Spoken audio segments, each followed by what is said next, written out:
Greetings indeed. Absolutely. Welcome in, everybody. Very excited for us to begin another lovely session of Adventures in Middle-earth, already on session 18, as the party travels through the depths of the forests of Mirkwood. And so, yeah, a lot's going to be happening. Very, well, a lot has been happening. But without further ado, let's go ahead and actually introduce some of our characters. And so, yeah, let's go ahead and do that. We're going to wait. Dain is on his way. So we're going to actually start from the opposite end, starting with Feanor making our way in, and then we from there... One second, her. Yes, and then from there, we are going to... interesting. Hey, don't worry about moving yourself, guys. I can go ahead and fix that. Oh, yes. For some reason, that's looking a little weird. Ha ha ha. Yes, but we're going to go ahead and wait for Dain. He had a work engagement that he is going to be joining us. If not a little bit later than usual, but he will be joining us here in no time. Oh! I realize what's going on. I have a different screen here. Because of my desktop. 1 second.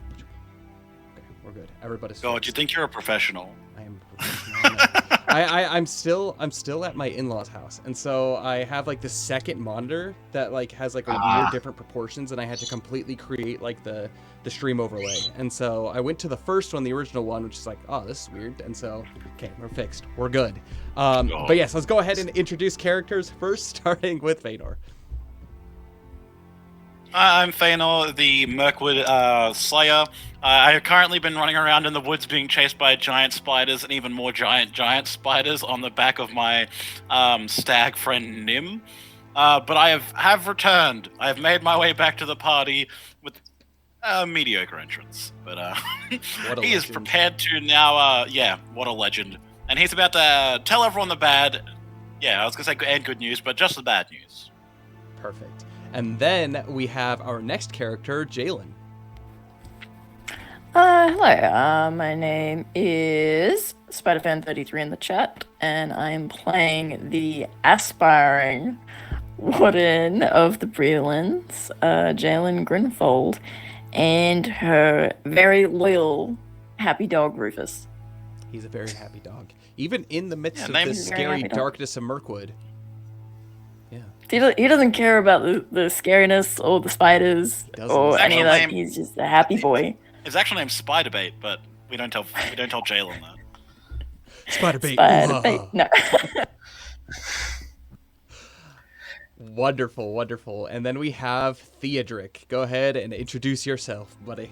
Hey everybody, I'm that Tubby Australian. I play Theodric Grimborn, the Rohirrim Slayer, mounted on his noble steed Baradarok, and he's not doing so hot. He's pretty tired. He's pretty stressed.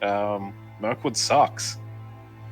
Mirkwood is a rough time for everybody. That honestly just sums up this arc so far. Mirkwood sucks. It sucks. It's very dark. It's very oppressive, and it's pretty even much our messed with Mirkwood everyone. elf is having a bad time. I'm trying to think. Has Mirkwood officially messed with everybody? Yes. Yes, to some degree. No, I'm good. This is just another stroll in your backyard. I don't think it's messed with Valineth very much. I think we've all gotten at least 1 point of shadow. I would count that as messing. I have not. Since we've entered the Mirkwood, I've lost a point of shadow. That is including Thranduil's halls, but I'm better than when we first showed up. For now. Fair enough. Even with being chased by spiders and all that kind of stuff, it's good. Yeah, I was so cool that they couldn't hope to touch this. Absolutely. And then, I guess I'll introduce Valineth super quickly, since Dain isn't here quite yet. But Valineth is the High Elf from Imladris, from Rivendell, and he is the scholar of the group. So he is the healer and the guide. And so he's been spending time in this Mirkwood arc, leading the party on the elf path through Mirkwood, keeping an eye out, but also keeping a heart out to the weary party members and the weary company as the darkness of Mirkwood really starts to weigh heavy on each and every one of them. Or if not yet, maybe soon to come. We'll see. And yes, I am Kyle. I am the lore master. I am the one who is playing with and against these players in this world of Middle-earth. And yeah, I'm just basically the DM, and I'm here to help narrate a story that these players are creating, making their way through Middle-earth. So let's go ahead and I guess just jump into a little bit of some recap before diving into this next episode. And so, rewinding not too far back, only a few days, Feanor began his journey lost in Mirkwood. What began last session lost in Mirkwood, not necessarily a journey, but he was being tracked by giant spiders, as he had mentioned, blazing trails through the woods, trying to lure them away from where his party is, as he discovered they had been following the party ever since that they had stepped onto the elf path across the enchanted stream. And very, very skillfully, with the help of Nymphiarion, avoiding all kinds of traps, including a trap set by a even larger giant spider. They were able to finally lose them after igniting a part of the forest and losing them in fire. The forest, he realized, wasn't the same forest that he had known growing up, and he was amazed at how much it had changed. And so he had spent his time kind of just wandering in a relatively familiar wood that seemingly felt completely unfamiliar.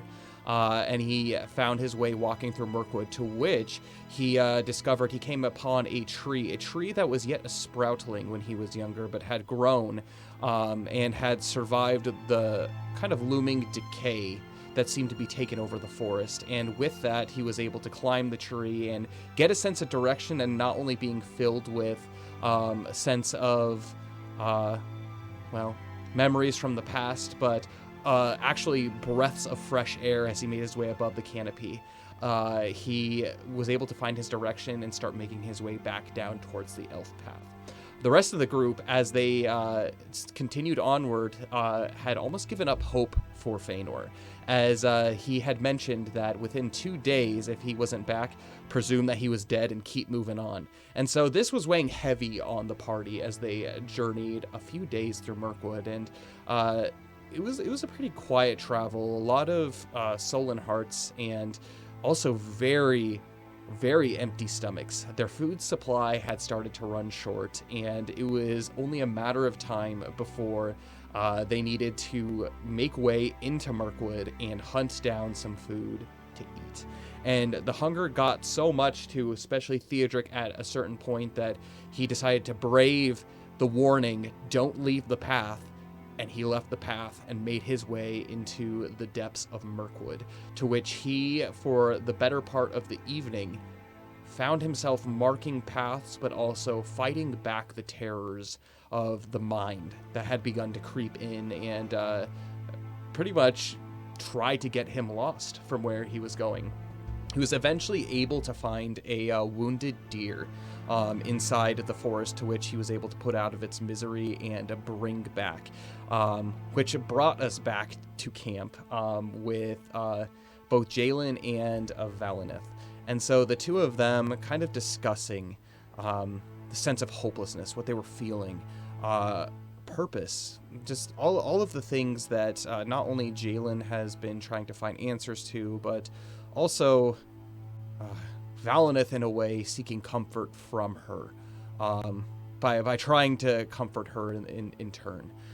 They were able to talk things out and hold out hope until the morning came, and finally Theodric did return, very worse for wear. Very much the forest had beaten him down, but miraculously he had returned, and with food for the party to eat. And so they continued onward down the elf path. And periodically, about 3 days apart, the elves had basically put certain campsites for the elves that are traveling in caravans, and also friends of the elves that are traveling in caravans to be able to use. And they stumbled upon a large banquet kind of campsite, to which they began eating the feasts with potatoes, with all kinds of stuff. And with full bellies and happy hearts, they began to start to settle themselves for the night until something out in the woods spooked the ponies. And grabbing hold of most of them, one of them, unfortunately by the name of Willow, darted into Mirkwood, and without the strength to be able to go after her, she was lost to the darkness of Mirkwood. This horse, this pony, which had was very important and had been around since since Belgo, the son of Baldur, was very little. And this left him devastated. Not only had he come from a moment of missing his mother, remembering a song that she had taught him and his father, but also losing the very pony that was an original member of his family. Devastated by this, and hopefully trying to distract the hearts, the sorrowful hearts, Jalen begins telling stories around the fire, and to which there was a man that was a legend, who stepped through the boughs of the forest, and reintroducing himself to the party. Feanor and Nymphiarion were able to reunite after some not only really good rolls, but some wonderful tracking to find his way back to the elf path, celebrating this, maybe taking one loss and gaining another companion back, a very important companion. And we're going to go ahead and turn it over right to you all. Hey. What a legend. Anyway, no, that was I said that 10 minutes ago. I'm just still reminiscing on my entrance. I'm surprised none of you saw me standing just outside of the firelight, like literally 15 feet away from any of you. Well, we're a little distracted by crying child, interesting story. Oh yes, I forgot. He's like, I'm like still trying to wipe snot off of like my shirt. It's like, yes. I missed you so much, Vader. I thought you were gone for good. As he yes. Tears of sadness, tears of relief, all kinds of things are going through. And Baldur has come over to this point, and he's put his hands on the shoulders of Belgo in order to almost restrain him from lunging himself back into your arms, Feanor.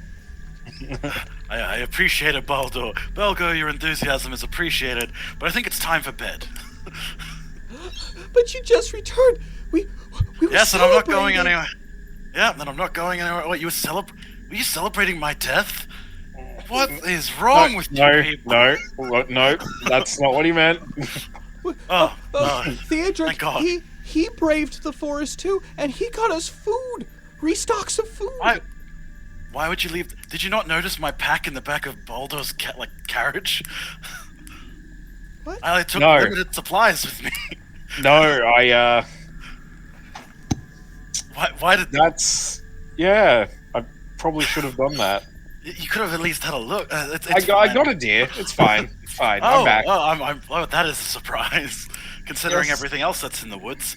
Belgo, you should go to sleep. It was fresh meat too, as he begins like calling back, trying to like describe everything that they ate, which essentially was just meat and potatoes.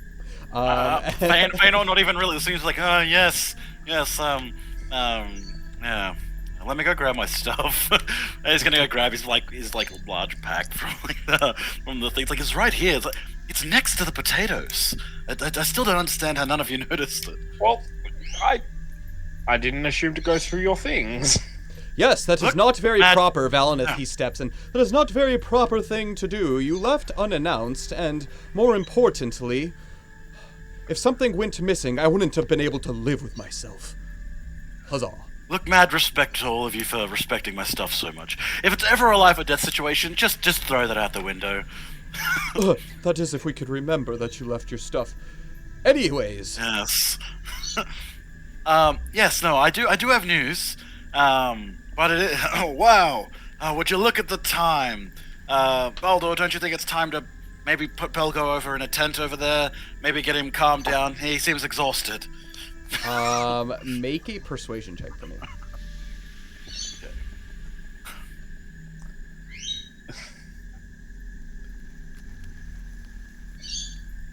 Sorry, it's loading very slowly.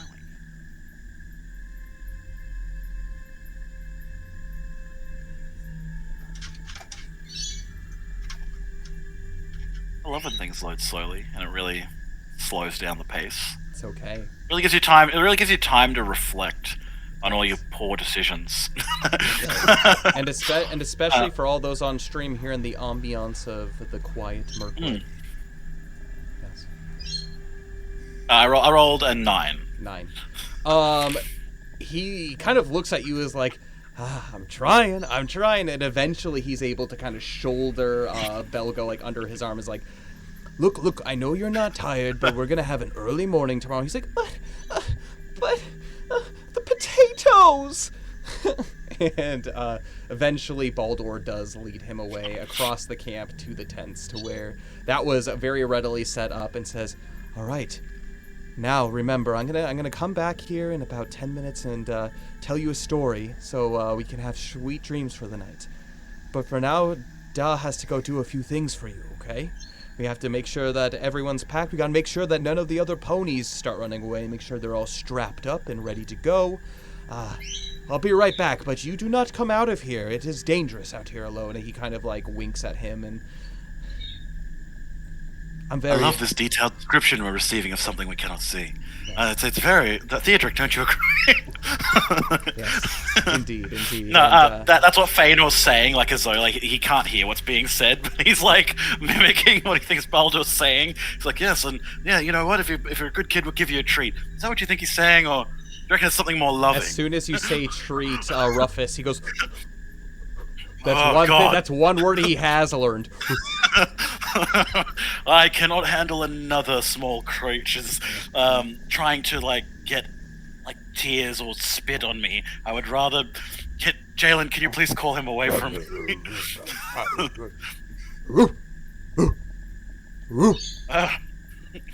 And he sits and he's just like he's looking like real good in his tail. So, now that we've had the slight distraction, we'll wait till Baldur get back, but then I can explain why we're all going to die. After a little bit of time, Baldur does return, and you do not see Belgo peeking his head out. We can't hear you, Leo. Or at least I can't. I can't either. I can't either. Seems to be... It pulls out a microphone. Having to upgrade. But Theodric's like, oh, we're all going to die. That's not the news I was hoping you'd be returning with. I'm going to be honest. No. That's kind of the good news. Eventually our eternal suffering will end. The bad news is why. Suffering? See? What do you mean by Baldur, suffering? You're back. Sorry, Valnith. Look, you're a lot older than us, but you ever felt like... You know what? I'm not going to explain depression to you. Anyway. No. This is something that I have studied, actually, from time to time. We like to call it as shadow sickness. It weighs heavy on your shoulders, and it's very difficult. And he just goes into like, but that's neither here nor there. Yes, do explain. How are we going to all die? Well, you know how when I left the other day, I had a hunch that something was following us. Turns out I was correct. I'm just making sure I got all my notes up. I actually ran into some Adacops out in the path that we were traveling along. How long did I actually travel before I'd come across that? Probably a good 2 hours back to the trail. So they were keeping a safe distance to where they presumably weren't being heard, but Jalen had pretty much been hearing them all along. So. Okay, cool. Yeah, I ran into some Adacops.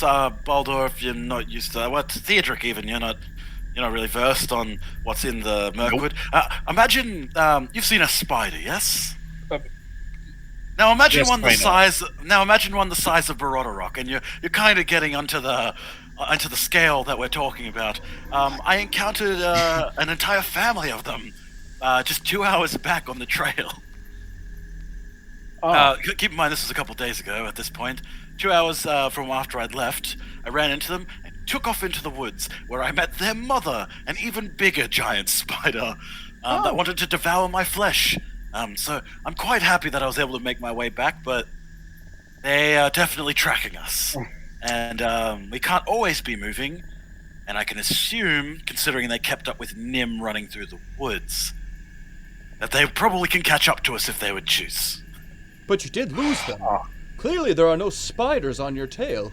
And you are in one piece, of course.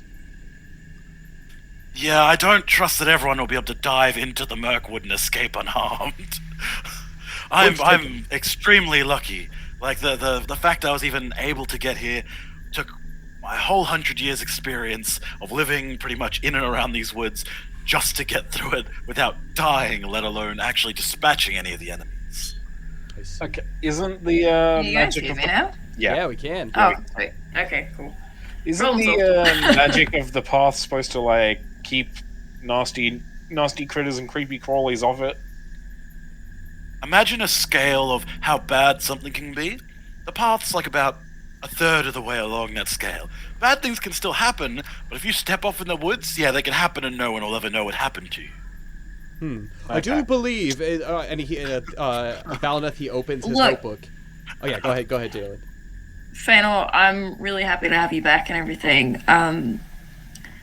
Yes. Are we sure that the spider's going to be a problem? I've been listening out the past couple days, haven't heard anything. Oh, that's a relief then. I was trying to lead them away. Yeah, so either trying- they're being trying to distract- stealthier, either they're being stealthier than they have been, or maybe you successfully led them away from us. Yes.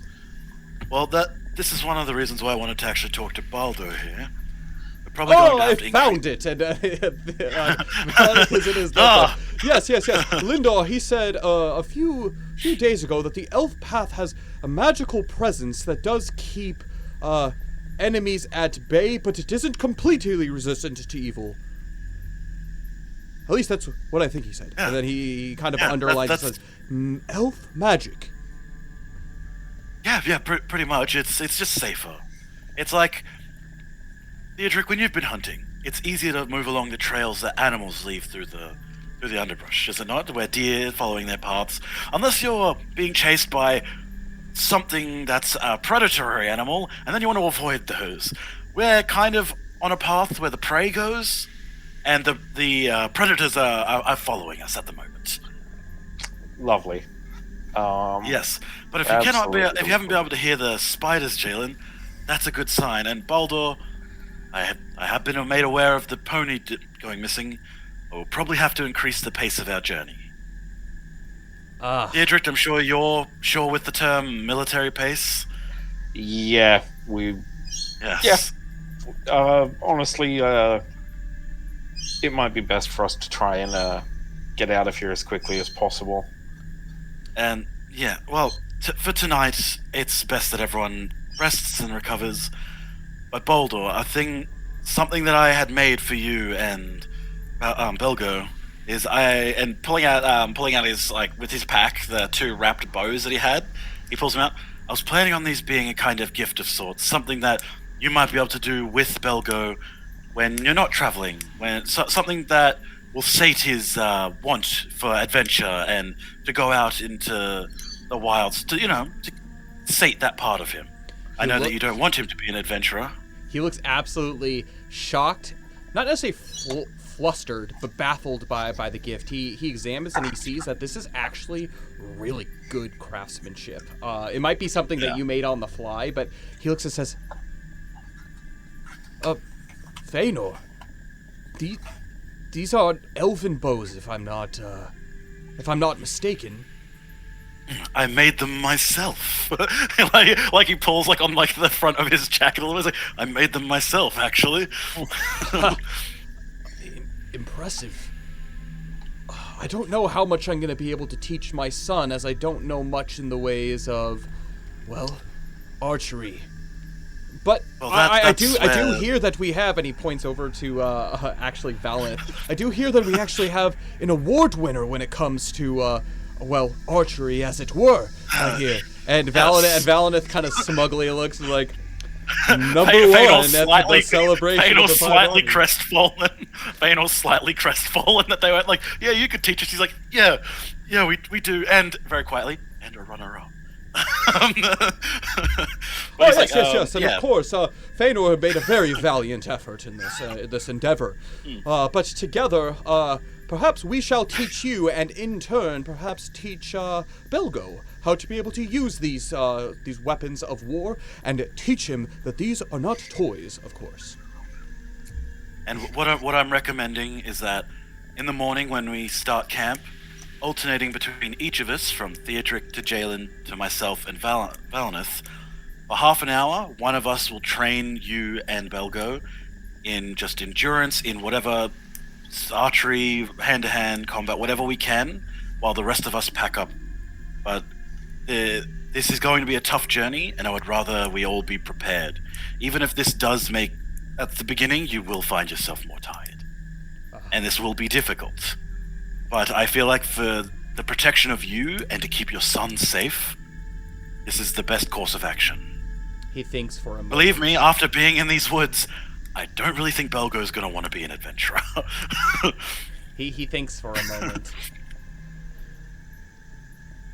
Your words do ring true, Feanor, to me at least.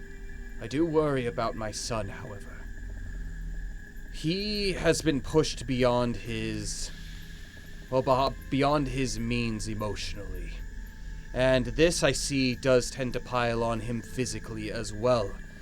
The reason we take the breaks as often as we do is I do fear sometimes that my son, I don't want him to fall behind, even if he's up in the wagon. Well, you must understand, he's a sprightly lad and doesn't like to sit up next to Pa. But I will do what I can do, see what I can do to be able to learn the ways of combat to better protect my son. As I have seen, we have always had money and throw, perhaps our family wealth at things to be able to offer my son protection. We've run into a number of occurrences already on this adventure with wonderful guardians such as yourselves, where perhaps a little bit of self-defense could be of use. I will gladly take this upon myself, and we shall... Well, I don't want to subject Belgo to what he can experience beyond his limits, if you understand. Oh yes, don't get me wrong. I'm not trying to turn you and your son into warriors. If your son... If we're doing a half hour at the beginning of every day and your son can't do it, he can sit. Doing what you can is the most important part, but doing something.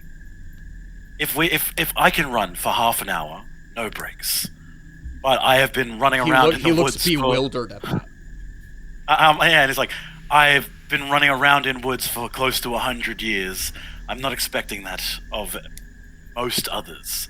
But if your son can run for 5 minutes, and not be completely shattered by it, not be completely out of breath, even if all it manages to do is he can run away from a conflict. All I ask is that he gets to learn some bow, and you being there, this will bring you two closer together, and maybe even help heal some of that emotional damage that he might have. As long as he has a trained hand to be able to help him with such thing, and he has my supervision, we'll see how the first few days go. But again, I don't want my son to get his hopes off chasing fantasies of adventure far before he is ready for it. Believe me, I'm going to look to everyone else. We're not going to encourage that, are we? After this, I'm half considering retiring myself. Yes. Or at least never coming to the Mirkwood ever again. Yes. Even if perhaps some of this is the reason I wanted to talk to you first is to obviously get your opinion. He is your child. But we may be able to frame this to Belgo as training for hunting, or something more along the likes, rather than going off fighting battles.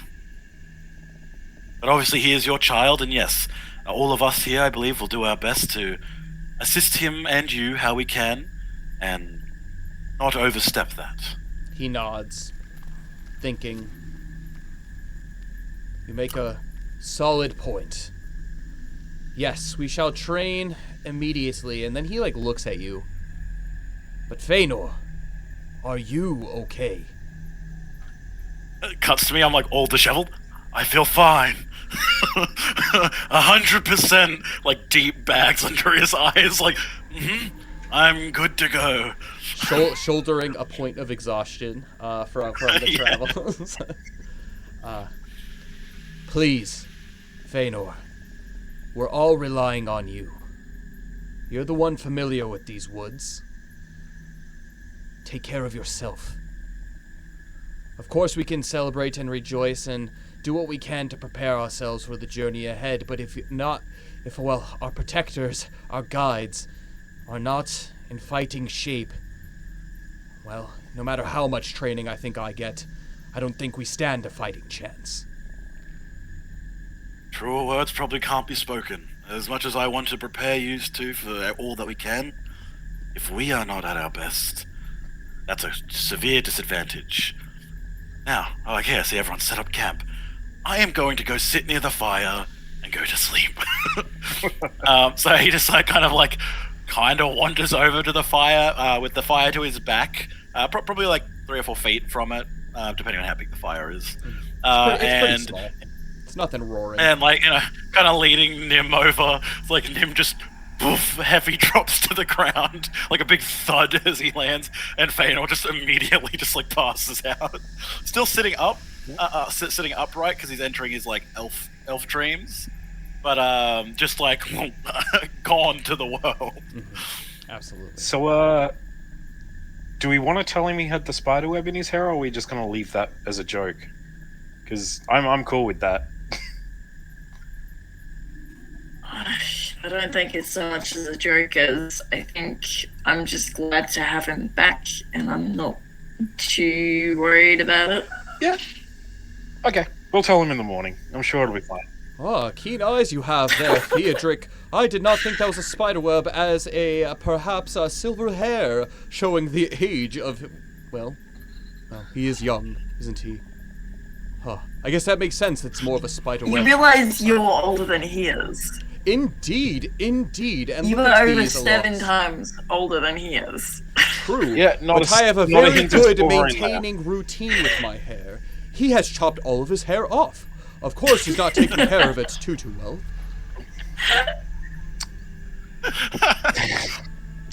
And he just grins. Doesn't need taken care of, mate. I ruffle my short hair. Alright, I'm gonna take the first watch. You, she points to Theodric, go to sleep. Does that mean I shall take the first watch with you, and Jalen? he's just spent the last 2 days in it. I think that's a good way to do it, and then when Jalen goes to sleep, they wake up me, and then when we're doing one human, one elf. Yeah, even though I think the humans have the elves have a much shorter time, but it's going to be overlapping that way. So it's going to be human and elf, and then it's going to be human and elf, the whole night. Try to switch through. Yeah. Theodric, my friend, you should get some sleep too. You look bushed. I am. Even after spending most of today in the wagon, I'm still quite tired. Indeed. Chasing deer through the Mirkwood is not fun. No, but that was quite delicious meat that you brought back for us. It hit the spot. Those and some delicious taters. Now, if only next time we could get a few rabbits. Rabbits would be nice, but Feanor, are there rabbits in this dense forest of Mirkwood? No response. He's still unconscious. If someone wants to rouse him, they have to come up and give him a shake. No. Let's not bother him. he looks to be, if Theodric's bushed, he seems to be treed. And with that, I'm going to sleep. Good night. in his like state, Thanos' fist slightly clenches like for a brief moment. Like you can sense the pun that was just made. Like, there's a really bad joke. Jalen does a bit of a giggle, but is quenched immediately. And with that, Theodric is going to go curl up in his bedroll and go to sleep. Absolutely. And you fall asleep almost immediately. Full stomach, relatively full heart. Yeah, you're able to curl up and you slip into a very dreamless sleep, which is actually very welcoming, considering. Jalen, you and Valinith have begun to kind of get the watch set up, and Valinith just came back from speaking with Baldur, just kind of checking in on him and seeing how he's doing. And without too much time, he does come back and return as the watch does begin for the evening. This is a little bit different from some of the other camping locations that you've been, as there is kind of from where you guys are, you cannot see the elf path. There's woods that are all around you, and then there's these kind of small arcing trees that go down a little bit. That kind of cut off your vision from the elf path, as it were. And so this is interesting because there's less to be able to see tonight, specifically.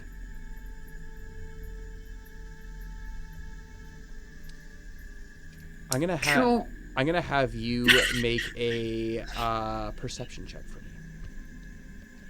Can I do it at advantage? Because... Yeah, sure. Because Valinith's not making it. Yay.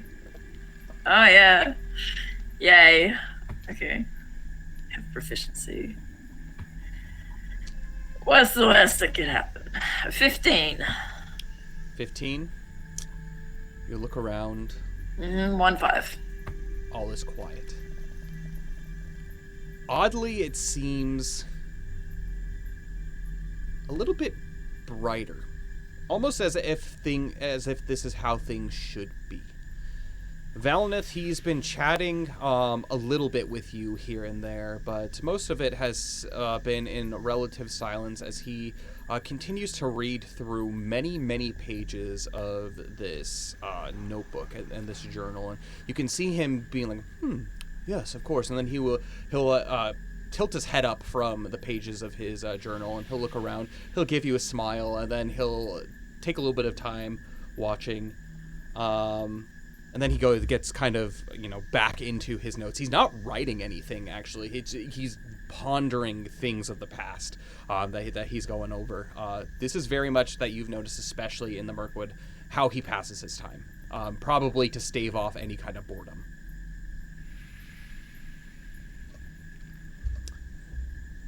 Jalen, tell me. So you say that you can't hear the spiders that are chasing us. That is correct. I will listen for the spiders before I respond. With your perception check, no, you do not hear any hissing. Yeah, mate, not that I can notice. Good. Well, that puts my mind at ease. I've been thinking a lot about... Well, I haven't necessarily traveled a lot in a party of adventurers in my time. A lot of solitary travel and a lot of time with my own thoughts. And even then, while alone with my own thoughts, I never quite thought about the frailty of life. But I guess it is just that. The fear and the worry about, perhaps, friends leaving. That maybe weighs heavy on my heart, and I've been starting to think of what mortality is like. Jalen, how do you do it? And he shakes his head. You're gonna have to be a little bit more specific, mate. I do a lot of things, and I do them very well. I have noticed and that other indeed. things I'm only so. Well, I do know that you have got a good head on your shoulders. You have wit about you. You're very talented. You know your way around with the blade, and I do know you're not very good at dodging rocks. Yep, that's my one weakness. Yes. Well, fortunately for us, I don't think spiders throw rocks. That is fortunate, because otherwise they'd be, I was going to say they'd get a face full of my sword, but they're probably going to do that anyway. Oh, yes. And perhaps a face full of my arrows. I'm going to have you, Jalen, make an insight check for me. Okay.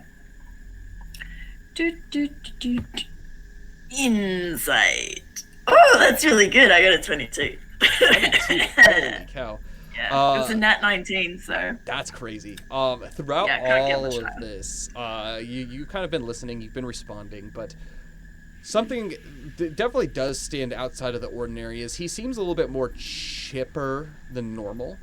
You 100% know that this is to stave off fear. You can tell that Valineth is afraid, even if his face doesn't quite show it. He's been keeping a head on his shoulders. Everybody has been experiencing stuff in Mirkwood, but he seemingly hasn't. Other than maybe the couple maybe worries that he's had and laid out to you specifically, Jalen. He seems worried. He seems nervous, and he seems afraid.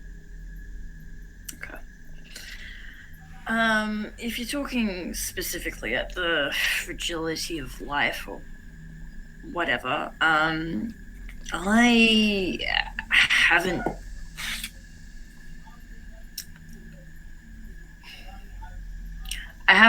had to experience losing someone I cared about. I mean, it was a close call with Fainal, but yeah, I'm still young. My parents are still healthy. We never really had to deal with that. But if there's one thing I know that's inevitable, it's change. Change is just what happens. The good things come, but they must leave eventually, and it sucks, but the bad things leave eventually too. Nothing is permanent, not even, well, the only thing that comes close is the elves. Yes. But Perhaps even this is then, why I'm contemplating these questions so much. I don't really quite have a grasp on what it means to lose someone, other than perhaps losing my father. And you could tell, like, immediately, I guess, whole demeanor kind of, like, slumps. what sort of man is your father? He was a good man. Well, Is. he was... Is. And he smiles. He's a warrior. He serves in a company of some of Elrond's chosen, led by his sons, Eladin and Elrohir.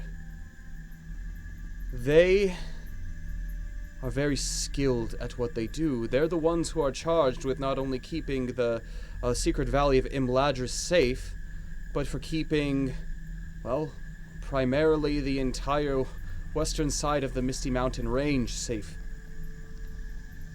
They spend their days hunting down orcs. I don't have a lot of time spent with him, as he was always off on patrol. But I do know, when he did come home, he was always good to me, and he was always good to my mother. He was brave, and he was valiant, everything that I wanted to be. But while his strengths lay in combat, mine lay in mind, and mine lay more in the practice of my mother's trades, the healing arts. I've always looked up to him. I've always looked up to my mother. And I guess that's why I've always looked up to Lord Elrond. He's the best of both worlds.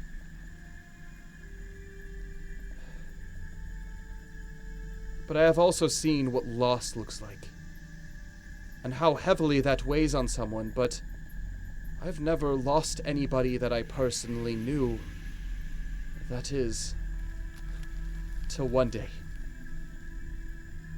And his face kind of like half smiles and he looks down. There was one day that, when my father was on patrol, not too long ago, probably just over 5 years ago. There were a group of dwarves that came through, along with Bilbo Baggins, as you've so heard about. And, well, my dad, Elrond, Eladin, and Elro here, they chased down a pack of wargs, mastered by hunter orcs. Terrible creatures, at least from what I've heard.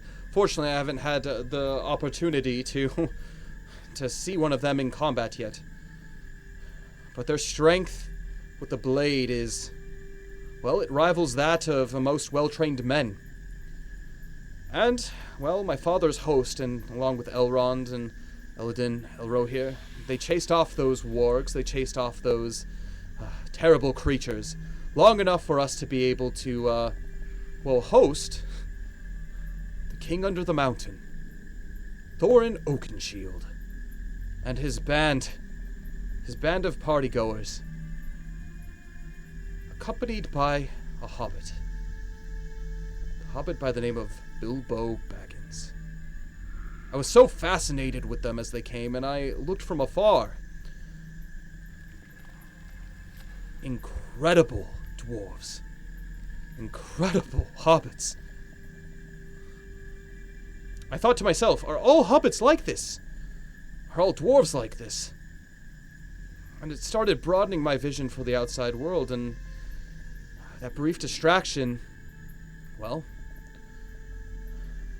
it eventually revealed that coming back from Elrond's initial party was not my father, but also Eladin and Elro here. They came back, and the two lords said that they divided their party, led by my father, off to chase those orcs. Somewhere up north, he said. They said that the orcs that they were chasing had the mark of Gundabad on them. Knowing my history, of course,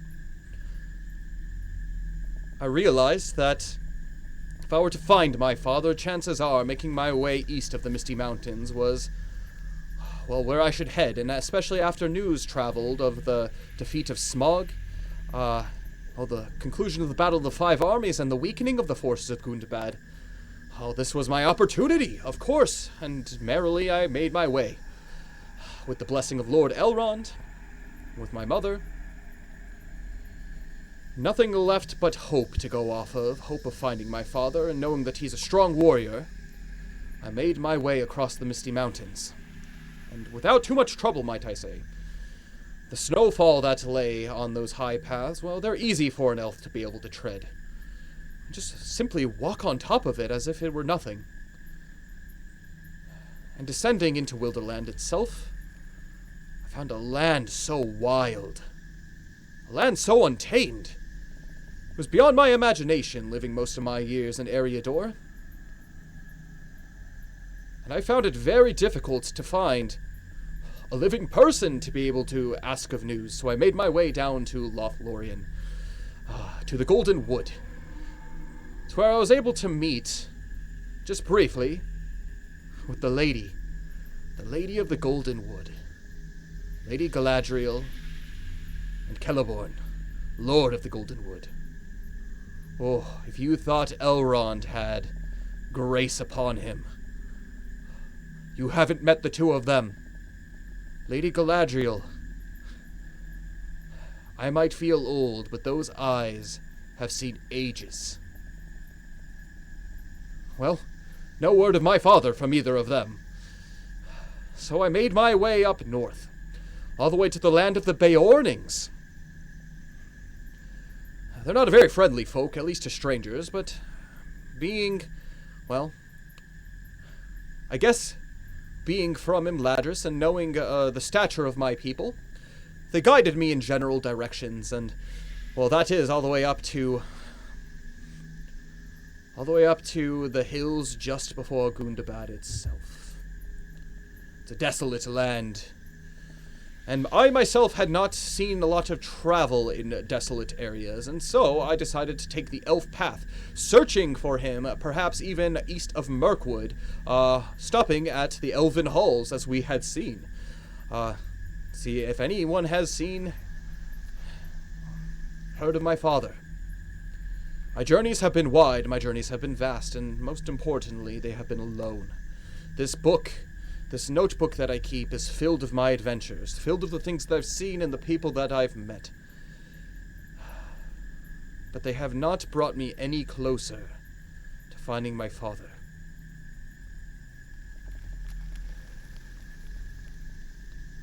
But then I found you. I found the group of you. All searching for something. I felt right at home with you, naturally. No. I've decided I'm not looking for anything. Oh! But of course that can't be true. And he starts No. I'm not looking for him. I'm not. Oh, yes, of course. The Great Pilgrim. Who? Never heard of him. Don't want to know. Oh, yes. He looks confused for but a moment. Anyways, I felt like I could relate to the group of you in ways that, well, perhaps I couldn't even relate to my own kind. And I do feel, being with you, Jalen, Theodric, Feanor, and of course even Baldur and Belgo, I do feel that I do have purpose here. But I can't help but also feel perhaps it's leading me away from my true purpose of finding my dad. And maybe this is fate's way of telling me to give up the ghost, as the dwarves say.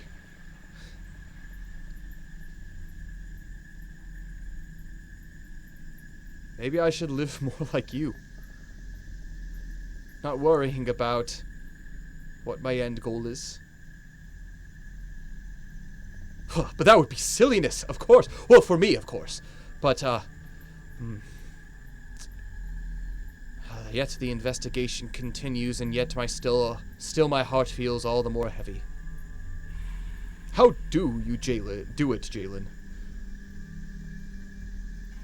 What? Not worry about my end goal?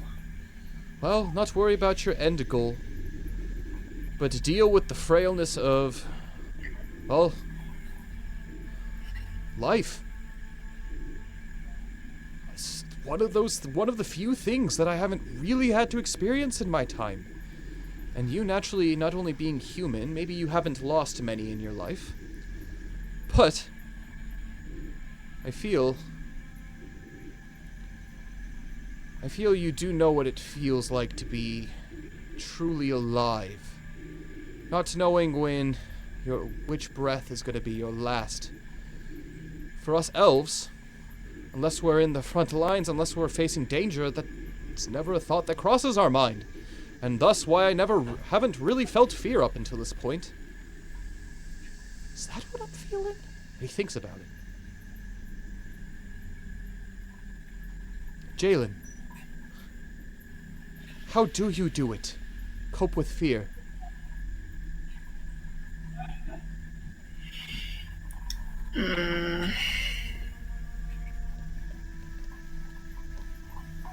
That's a very complicated question.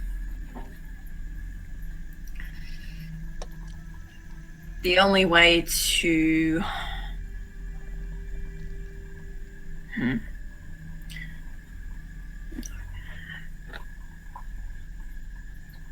You say you've never been afraid before? Well, perhaps not in the life or death sense of fear.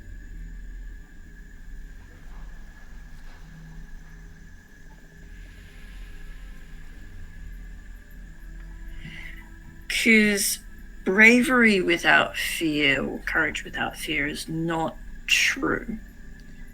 It is not real. You can't be brave if you have nothing to fear. Ah, the dichotomy of life. Yes.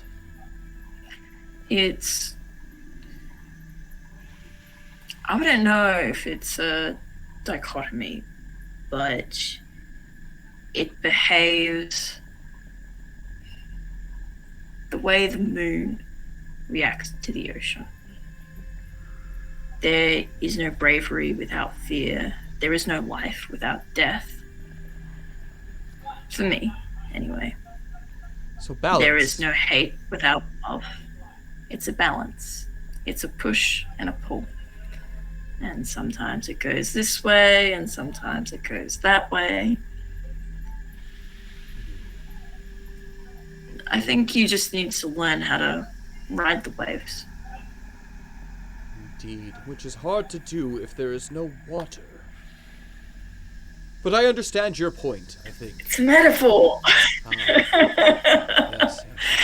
I was so afraid you were going to say something like that, man. Well, I'm glad I never disappoint. Huzzah.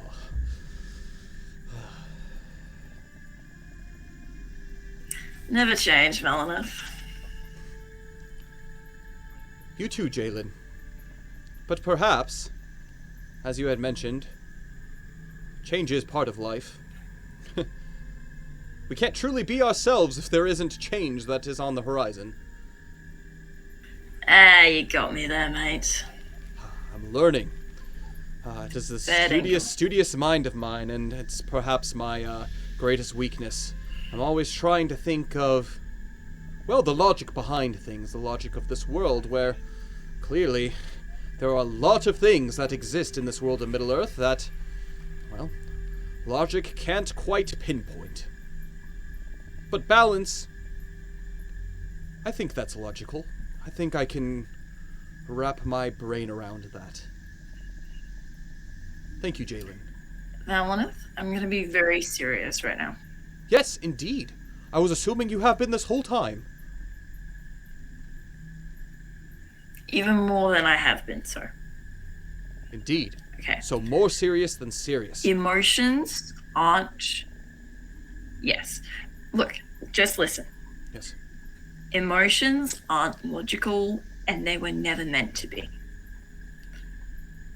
You can't run from them just because they scare you. You need to face them, and you need to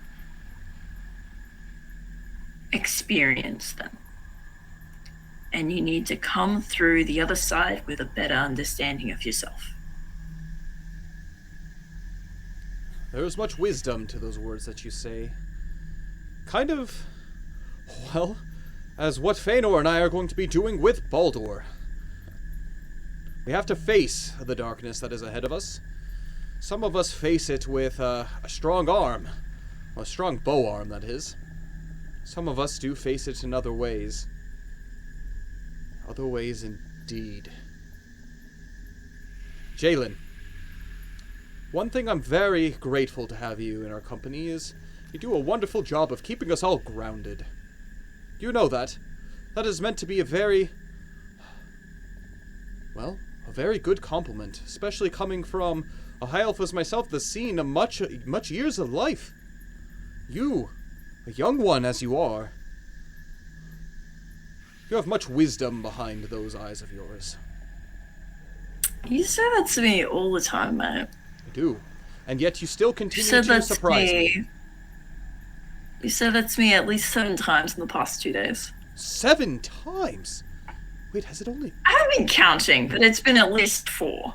Ah, 4. I see. Well, we'll tell you something. Maybe it's just me rambling based off of, maybe what I'm experiencing, maybe what I'm feeling. Perhaps I'm not even that good and that eloquent with words, especially when I'm feeling emotions I've never felt before. Do you know I find comfort in you? I find comfort in our party. That's part of it. Yeah. Indeed. That's and it good. feels as almost I haven't been present for, well, the past few days at least. You'll get there. You'll get there. I've had moments like that, like that whole mess with the halls thing. It's like I wasn't myself. Indeed. And I was afraid that you wouldn't come back from that, but alas, we are here and we are trudging forward. And with that, your watch comes to a close. Which you end up waking up Theodric or Feanor. Which one would you like to wake up first? I kind of want to wake up Feanor. Has he gotten enough sleep? The set amount of time will have passed.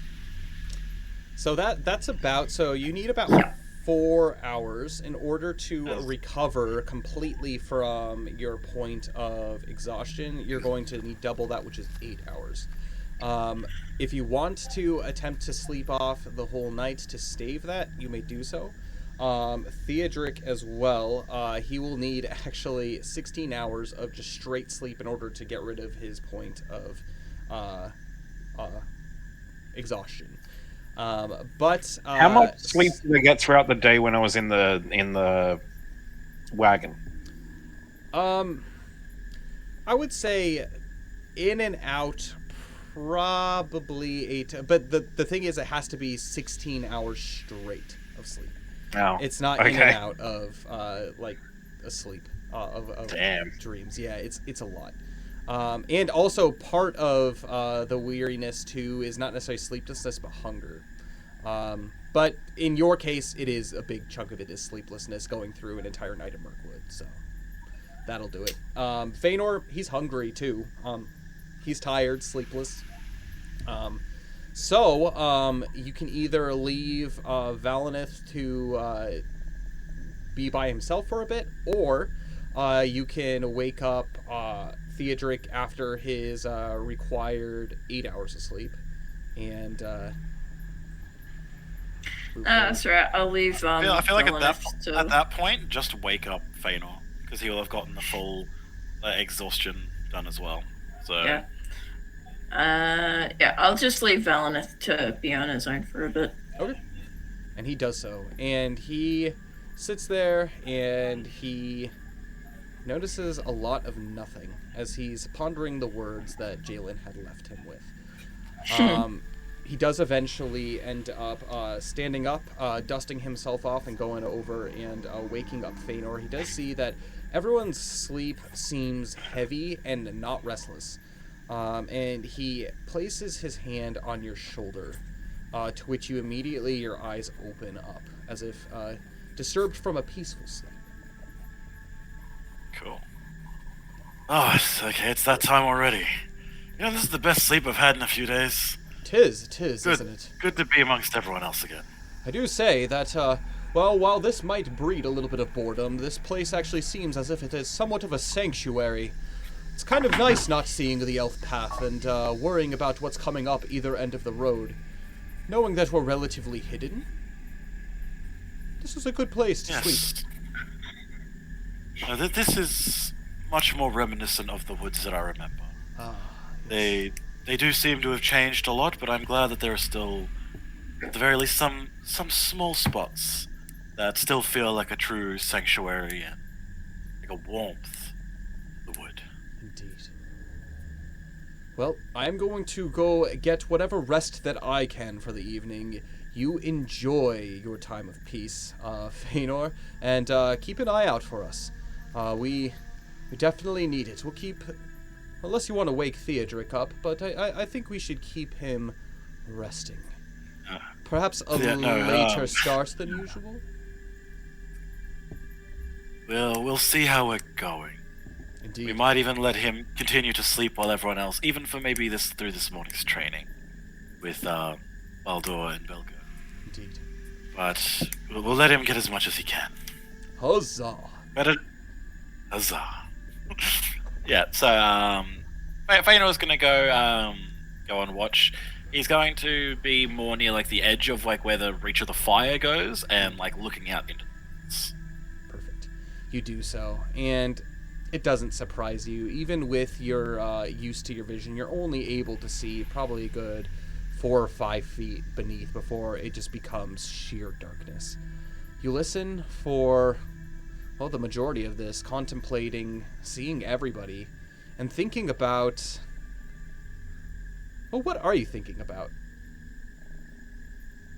Feanor's probably just thinking about how, like, this journey is going to be difficult, and he's not sure if everyone's going to make their way through it. But if there's anything that he can do, he's going to make sure. Like, he's already put his life on the line once, and he's willing to do that again in a heartbeat. It doesn't... Like, obviously he wants to survive this, and he wants to grow from it, but... he wants to be there for his friends and make sure that everyone is going to be okay in the end. Even Belgo and Baldur, as much as this like relatively short journey with them is going to come to an end at some point, he wants to have made that impact, and a positive one. He does feel a little bit of guilt at the fact that as much as this wasn't a leisurely stroll and people were struggling, he's the one calling to push everyone even harder. And for him, it's still been hard, but it's hard in his own home instead of hard in a stranger's house.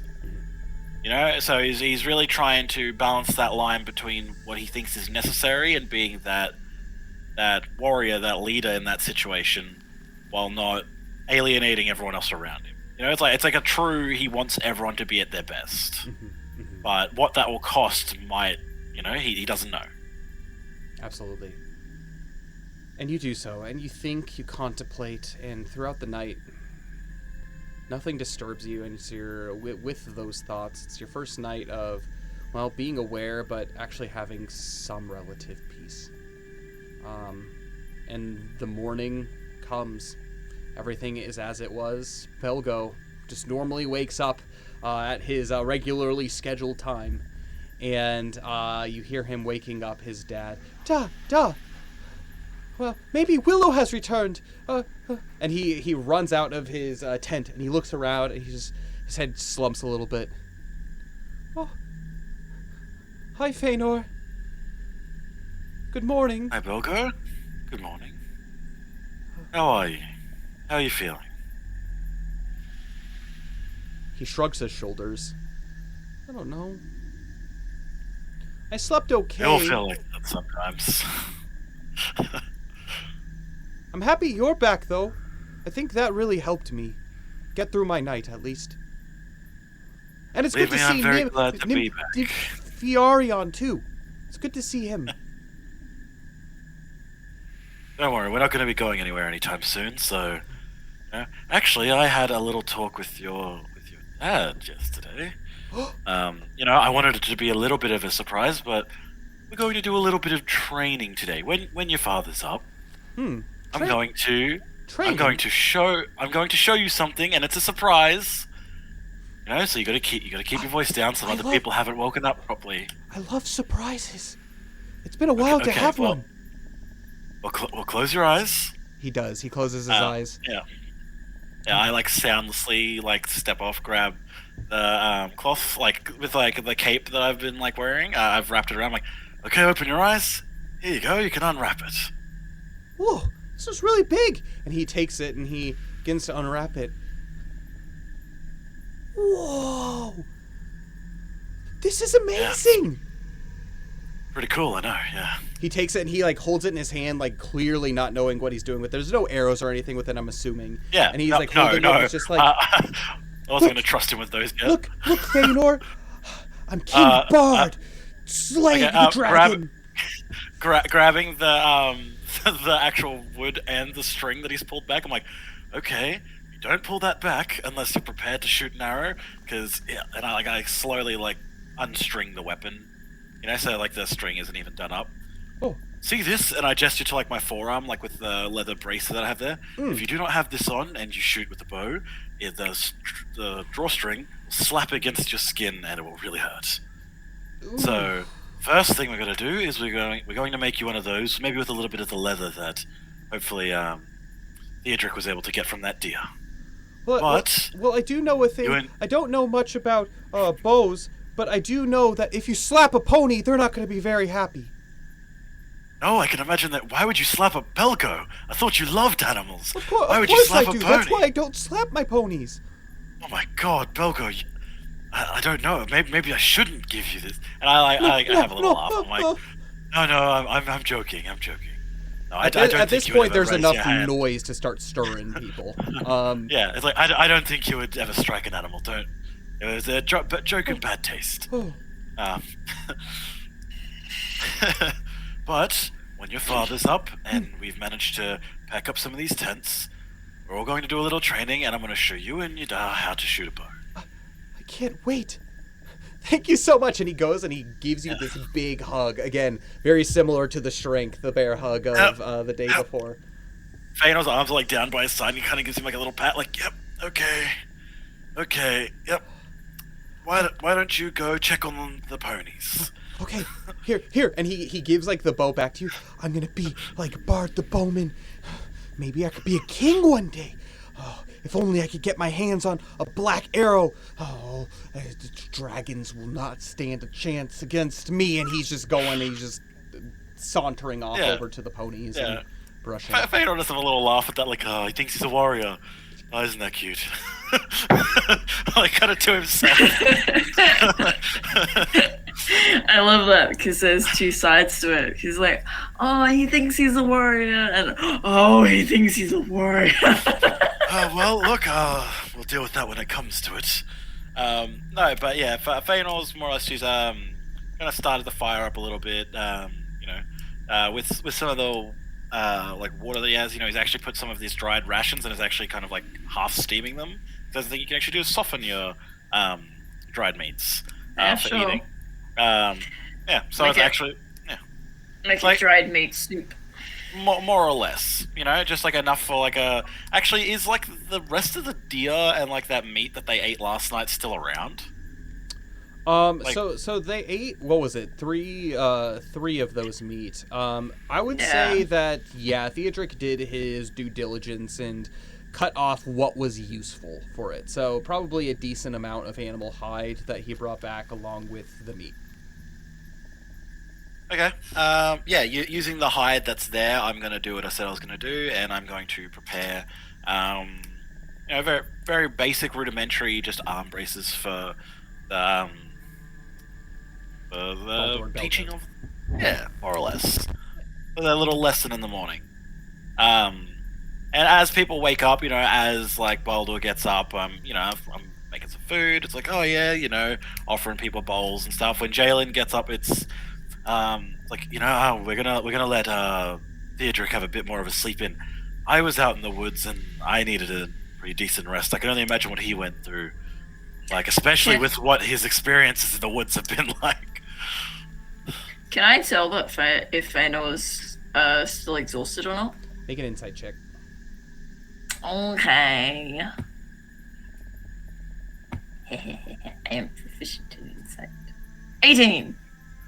That's a good question. Feanor, I'm going to actually have you make a Constitution saving throw for me. Sweet. 13. 13.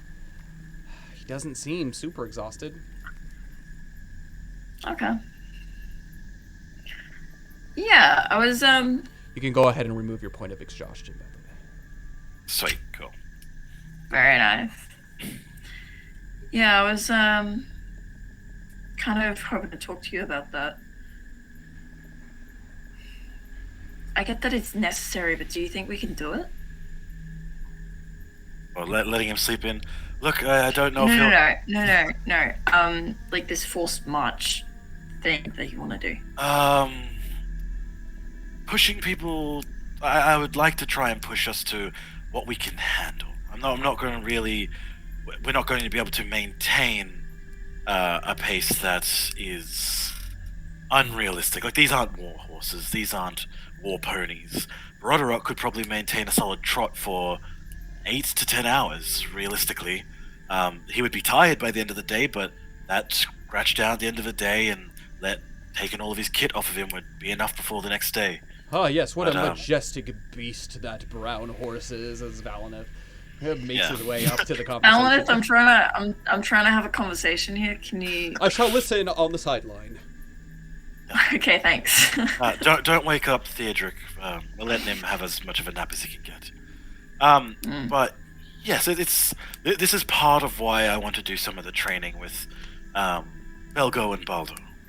If they can see that maintaining like a decent like speed walk or a slight jog, even for 30 minutes, and then you stop and walk for 30, and then a jog for 30. The distance we're going to cover, our 90-day journey, can realistically be cut down to like 70 days. But even if not quicker, it really depends on how light you travel and how much endurance that one has. I think it's possible. I don't think it's going to be easy, and it's going to be a very fine line to balance it between the two. Do you feel up to it? I'll follow your lead Okay, well, because I trust you and you know these woods. As will I, and as a physician of the human body, the elf body, the dwarf body, all of the bodies, I will say, perhaps if He's got the keep hobbit pace- body. Little hobbit bodies, yes. Perhaps Bilbo Baggins. He probably has a little bit more to be able to travel on his little hairy feet of his. But perhaps, and he actually goes in. I don't know about that. This is where I'm going to go and explain the whole mechanics of forced marching. And so Valinith is going to forced explain marching. it. Yes, forced marching. And so with what Feanor, you're it's kind of like a pseudo forced march. So the way that the forced march is every day you're essentially going double the pace. With this being like a pseudo forced march, obviously you're not going an entire day at like a super intense pace. But the way that it normally is every day that you do, everybody in the party, which includes it will include Baldur and Belgo, will have to make Constitution saving throws. And the DC of such, if it's below it, they gain a point of exhaustion. If they succeed in it, they're fine, and the DC goes up by 1 with every consecutive day that you force march. From what you are saying, where it's just like a little bit over the course of a little bit of time, I'm going to start the DC as lower, and then it'll eventually get higher the more days consecutively you do it. And obviously, as you gain points of exhaustion, it'll start to become harder, that kind of stuff, and you're going to have to break the force march at some point. But I would say you would be able to do that to some degree, and you'll start to notice the effects of it every day. Yep. That's fair. Like, Fabulous. That's the risk that Feanor's kind of like knew was going to be possible. So even getting distance away from, like, as Valna's saying, it's look, even if we can get far enough away where perhaps this whatever is trailing us, if it is still trailing us, believes that we've outpaced them and lost us, the immediate benefits, I believe, are far outweigh the possible like negatives. I understand that. I do. Look, Feanor, I am not really sure how to say this, but I'm really happy you're back. I'm happy to be back too. No, I thought you were gone. Well, it was touch and go there at points. That doesn't make me feel better. I don't imagine it would. I thought I'd never see you again. And I just pull him into like this really big hug. Yeah. The smile that he generally has like dropped, and he gives you a decent hug. He's like, and he does say, it's like, look, I'll always do what I can. You haven't known each other for as long as some might consider like the deepest of friends, but I feel a kinship with all of you. I'm going to do what I can to try and keep you all safe.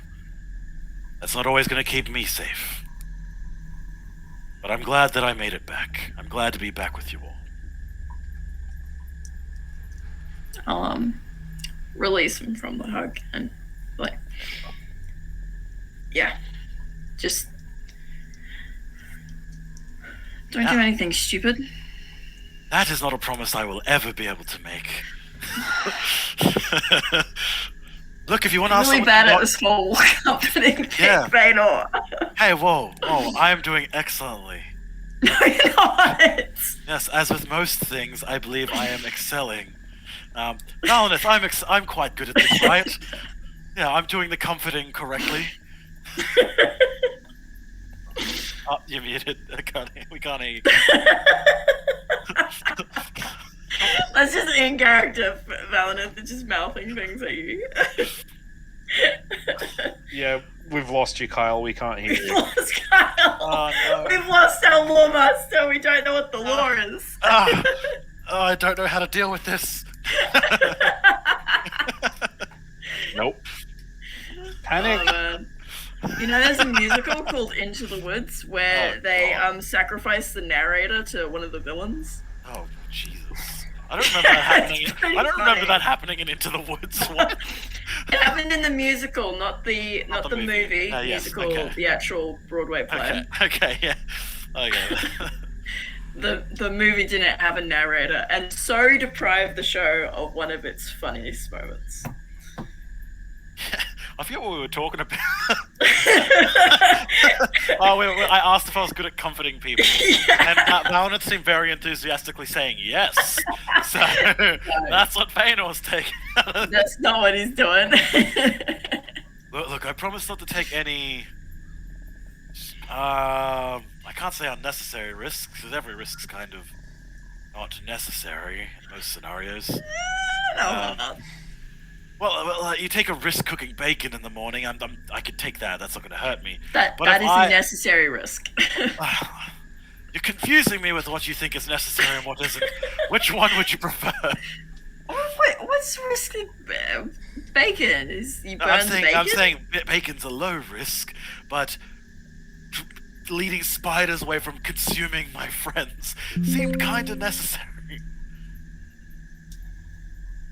Look, we'll agree that I'll try. He says like it's really hard for him to say. Try to. Am I back, friends? Stay. Yay! Huzzah! So I say. Vaynor says almost pained. Just try to stay out of trouble. I will say you did a wonderful job at that. I will say that if you are making a habit of this disappearing things, I do think that web in your hair is actually bee gray hair. What? Oh my! Everyone saw. Oh God! Oh, I haven't seen spiders for days. Of course I have. Of course I saw right through it, as it was longer than your hideously cut hair.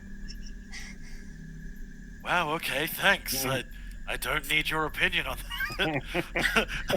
I'm not saying the haircut is bad. I'm just slightly appalled. Slightly. Look, I think that's the best. Well, Valinus, I don't go to your house and complain about the hair in the soup because yours is so unfashionably long. He puts hair in his soup. What is wrong with Unfashionably. you? In fact, actually, this is the height of fashion in Beladris. Well, it's not in the middle of the freaking forest, which is where we are now. True, and I will say, if I found a hair in my soup, I would retch. Absolutely retch. You know what? That completely aligns with everything I know of you. Yeah, that's very in character. That's the most in character thing you said all night. Yes, in character. Look, you know what would make it worse? Probably if it was Spider-Bait's fur here. Yes. Spider-Bait. That would be bad. That would be bad. Rufus, you say you are Spider-Bait. I look at you, and I think Rufus can outrun a spider, perhaps. Perhaps, let's hope. We call people who can outrun someone, especially the authorities. Back home, we call them bear bait. I pull Rufus into me very closely. And I put my hands over his ears. Who's a good Yeah, you know, dogs have quite a good sense of hearing. I'm sure he can still hear us talking. Then maybe you should stop talking. Thanor, you just have to say everything with a smile. Spiders. I think he can still hear us. Of course he can still hear us, but he thinks we're praising him. You know what? I didn't think about it that way. Hi, And Rufus, if you you're have gonna your defend voice the up- spiders. And if you put Yeah, your you're right, voice yes. up in a higher pitch, he will think that something really exciting is happening. Okay, I'm leading Rufus away from this. I think I did excellently in comforting. I haven't had to do that before. Comforting someone. Ugh. I'm not good with that. When I was younger and I did something wrong, my mother or my father would just chide me and apologize, or, you know, I'd promise I wouldn't do it again, but they always knew I was going to do it again, like, let's be honest. Yeah, I don't like that. I will have to say, hope you didn't considering mind our that I was surrounding, Feanor, that's pretty comfortable. Yeah, well, comforted by the fact that, I might run off to stop spiders again. Jeez, I don't understand people enough. You think with all this time I've spent with just people, the different races, that, the different peoples of Middle-earth, I would understand everyone better. I think I'll benefit when I get older. Perhaps. Yes. Benefit from age, maybe gain some wisdom. He kind of looks at Feanor, at Valentine, and goes, or not, maybe, like... Excuse me, sir. You're excused. I'm always learning. There's always room for that. It's very wise. Yes. That's how I live my life. But are we God, here you're to teach depressing. or are we here to chat? Well, I guess we're here to teach. Where are Balgo and Baldor? Let's get Theodric. Oh, wait, no, he's sleeping. God damn it. Throughout all this, Theodric has just been snoring away like a chainsaw, like just like 5 feet away, just Yeah. I love that. like, so loudly. Jalen is going to be on the other side of the clearing, giving Rufus good boy pats and trying to get him to, like, actually respond to his name. You say I don't Rufus. know if we've been through Rufus. that part of Rufus. training yet. Treat. Rufus. While she's doing that, I'm like, hey, Valentine, we're pretty sure the dogs have better hearing. Oh no. Very quietly, I say, Rufus, treat. while like, I want to say, like, while Jalen's like trying to get him to do something, I keep going, treat. I'm gonna have the Good two boy, of you make treat. contested animal handling checks. That's unfair! Ah! I I know you have tried to steal my dog from me for the last time. I only got a 6, so I don't. Natural 20! Well, Rufus. I don't think it's working. No. I think Valentine, I don't think it's working. Perhaps we were wrong about dogs. It doesn't seem to be responding. As I had mentioned previously, Feanor, we're always learning. Yes. Sure. And during this whole thing, you can see actually that Baldur has pulled Belgo aside by the ponies, and he's explaining, okay, this is a very dangerous tool that you only use, and he's given like all of like the safety lowdown and I'm just saying, I've got both the bows at the moment. Yeah, so yeah, like, absolutely. He can be really stressing it, but it's like, I want it to be a thing that's supervised. I keep them on me when they're not being actively used, kind of by Baldur's like wishes, I suppose. Absolutely. And with that, we're going to go ahead and jump into just the general training and how this is going to go. So I will have you do one of 3 checks in order to train them in their ways. You can either do an athletics check, You can either do just a straight dexterity check, or you can do a wisdom check to determine, based off of kind of the teaching methods of everything that you are going to be doing. So it's up to you, whichever one you want to do. I'm going to leave it to you. Do I have advantage on this because Valineth is helping me with the training? Yeah, absolutely. Okay. I don't know, that might not be what we're doing, what happens every day when we do their training. Essentially, I got a 12. Okay, perfect. Essentially, what will happen is whatever you don't choose, Valineth's going to do a different one, and he's going to kind of pick up the slack wherever. So which 12 in what? Athletics. Athletics. So you're teaching the way to shoot it, and the strength and the proper posing and everything. And Valineth, he's actually teaching both of them how to aim. He's teaching them how to focus on a target, and you yourself, you're basically like straightening up, making sure that their posture and poses are like all okay. And within probably about a good 30 to 45 minutes, the both of them can knock an arrow and kind of shoot a bow, kind of. But the vast majority of it is just getting the general motions down. There wasn't a lot of shooting. Yeah. Oh, that's Fëanor wasn't expecting it. One of the other things, like part of his athletics, is beforehand he's going to show them how to stretch properly. Because he does very much get the inclination from everything that's been going on that they're kind of like merchants. That's been very heavily, they literally driving a merchant cart. Mm-hmm. It's like, you know what? I should show them how to not hurt themselves. I get that. So that's really the path that That's really the path he went on to begin with, and I get what you're saying. He was probably showing them more here's how you don't hurt yourself, and Valineth is very much showing them here's how you shoot. Here's the posture, here's the basically how you breathe, how you do all the stuff. Yeah, absolutely. Yeah. For sure. And stretching is always very important. For all of you out there trying to work out, stretch. Do it. Doesn't matter how young or old you are, stretch. Continuing onward, and so you begin your day, your march through Mirkwood. One thing that you've noticed upon today, now being the beginning of the 21st day of travel, it's starting to get hotter. No breeze, but you can tell that there is a bit of mugginess that sits heavy on the air. As you could tell, maybe there's not a whole lot of change around you, but oh boy, the outside world is changing, and it's become very evident. Today is the hottest that it's been inside Mirkwood since you've started. And as you all travel along the path, I can have each of you make a Constitution saving throw for me. Dirty 20.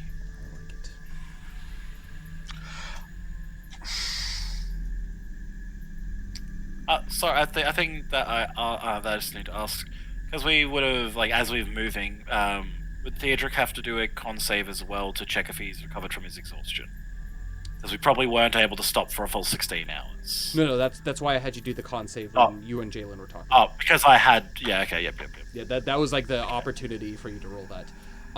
Yes, okay. Cool. Also, I just noted it. I'm actually going to have, Valineth. Sweet, dude. Theodric, I'm going to...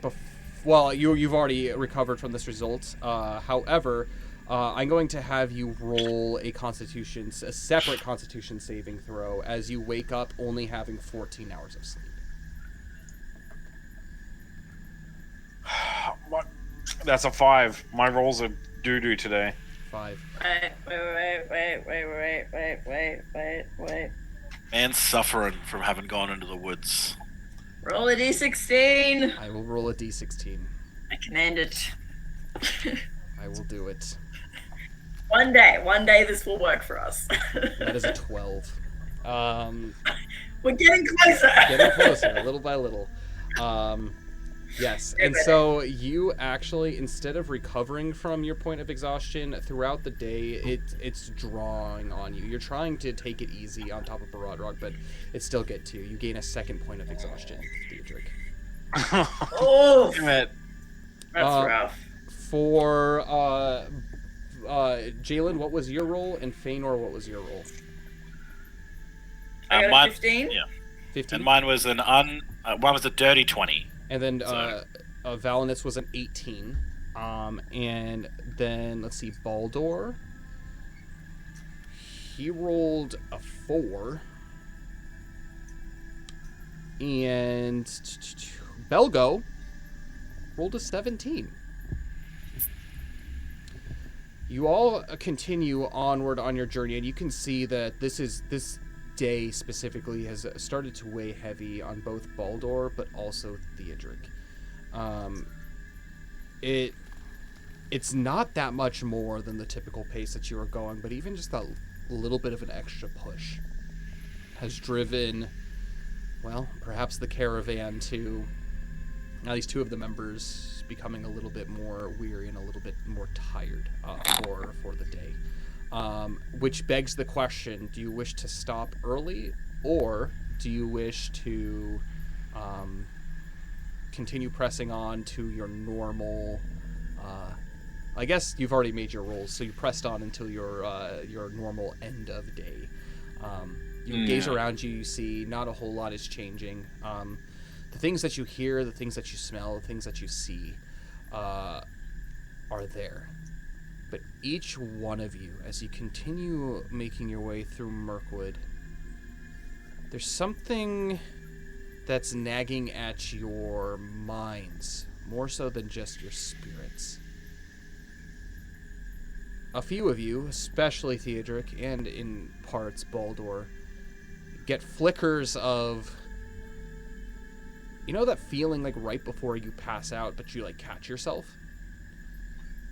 Yep. It's not out of exhaustion. Almost as if your mind just immediately decides to shut down, but it's instantaneous as you catch yourself. This doesn't seem to affect Jalen, Feanor, and Valinith quite as much, and Belgo as well. The 4 of you actually trudge onwards without too much of an issue. But Baldur and Theodric, it's tough. It's very, very tough on you. And you stop to rest for the night. You set up camp on the side of the road. Haven't quite made it to a sanctuary, an elf resting post. And so you set up camp kind of on the side of the road, and you start to prepare your everything for the night, and the day does come to a close.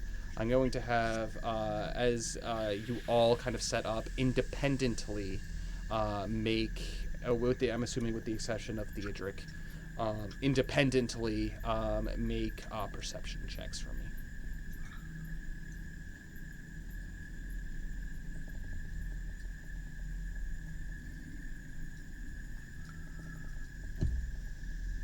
I got an 18. Okay. 12. And Valinith got a 19. You observe throughout the night as the 3 of you take your turns, and nothing out of the ordinary comes. It's just another quiet night. But you can see Baldur and Theodric are wrestling in their sleep. Theodric, you slip off as you go to bed for the night into, at first, the black abyss. It's not a black abyss of, oh, I'm out. You're completely, seemingly conscious throughout this. There seems to be a voice calling you in the darkness.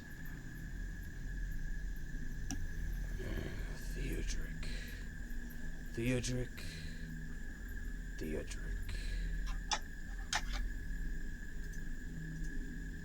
You are the Grimborn.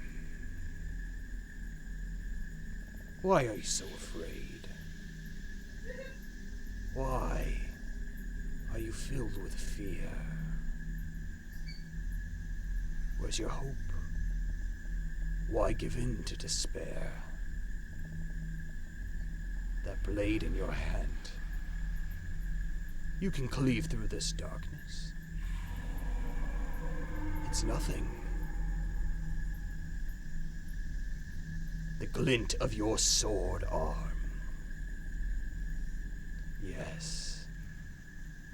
Yes. It's that power that will get you through this. Will get you through this night. Perhaps you may even become the champion of the night. The dark things that lay out there. Well, they should fear you. Not the other way around. Theodric. The Grimborn. And that constantly repeats in your head all night, somebody calling out to you. I'm going to have you make a shadow lore check.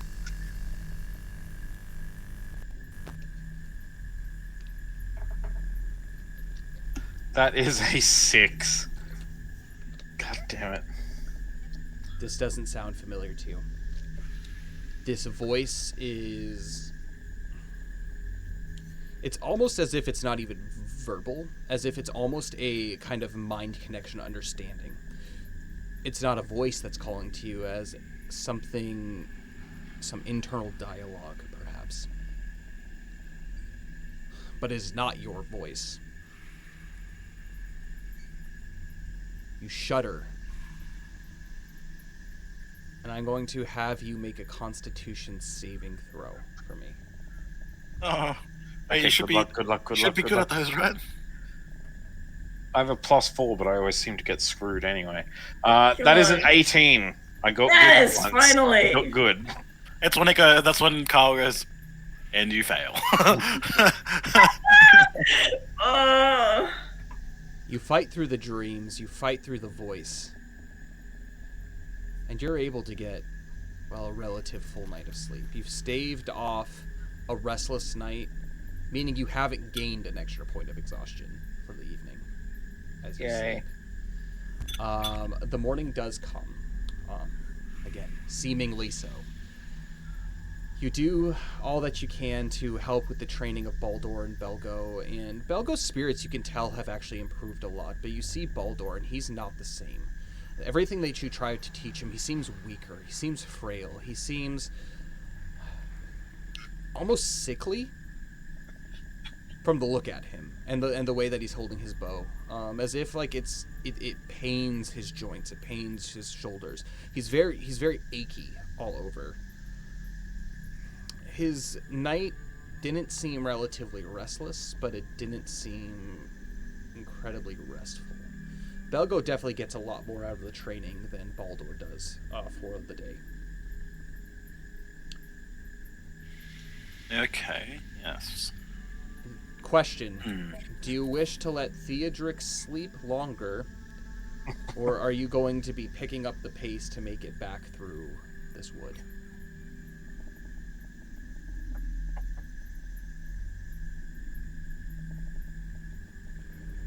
I think the correct thing to do, considering that the day that they just went through was the hottest day, it was a bad day to start on the march. So he's actually going to.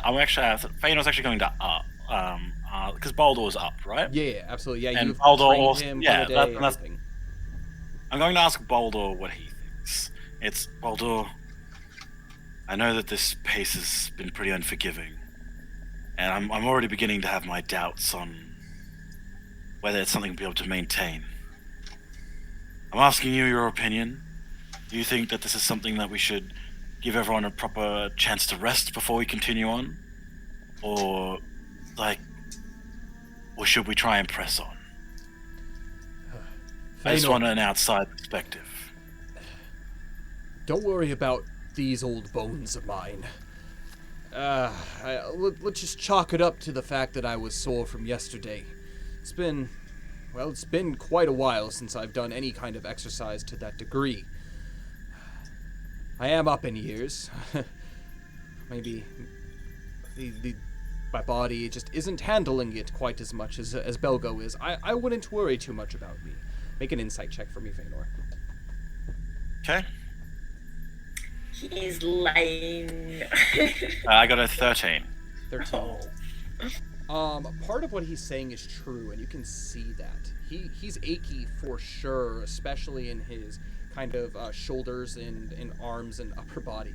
But there definitely is something. You can't quite put a finger on it, but there's something more. You don't know if it's necessarily just physical exhaustion or if it's mental exhaustion.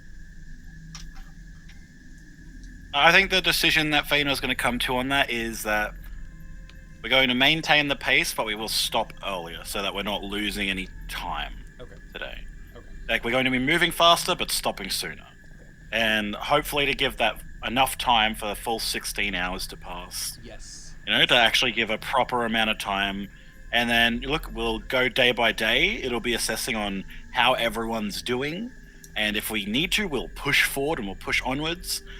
Any distance we can make is good distance. Exactly. So, he's not gonna. This isn't like we need to be at this location within the next 5 days. We're not gonna sleep. He's trying to balance that line of too harsh, too gentle. Indeed. After you, my friend Feanor, as basically Valinith takes his place at the front of the party and begins leading forward. Your pace is quickened. However, before that happens, Theodric, you're able to get another 14 hours of sleep, but I'm going to have you make a Constitution saving throw to see if that's going to be enough.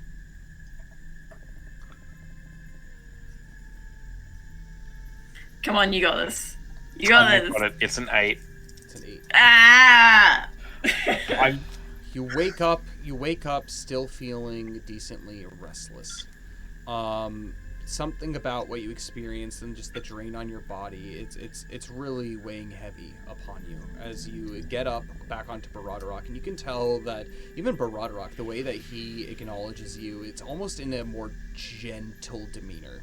Like another horse would maybe treat another wounded of its kind.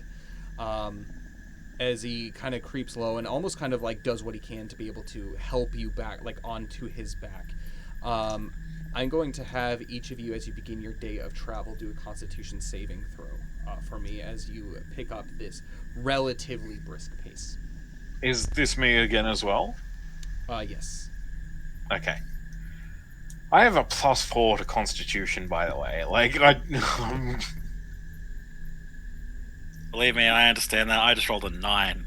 I got an 11. My +4. So that's the first time today that I've rolled better than anyone. I've got an 11. Well, I have a flat con save, and I got a natural 20. yeah. Valinith just gave me all his rolls. I'm sorry. Well, Valinith rolled pretty good. He got a 17, so yeah, it's good. And then so we're gonna go ahead and roll for Baldur. Baldur got a 15, and we're gonna go for Belgo, and Belgo got a 12. You all kind of choose your pace for the day, and it is a little bit easier, but just as quick. I think the fact that your plans on stopping earlier for the day are lifting all of your spirits.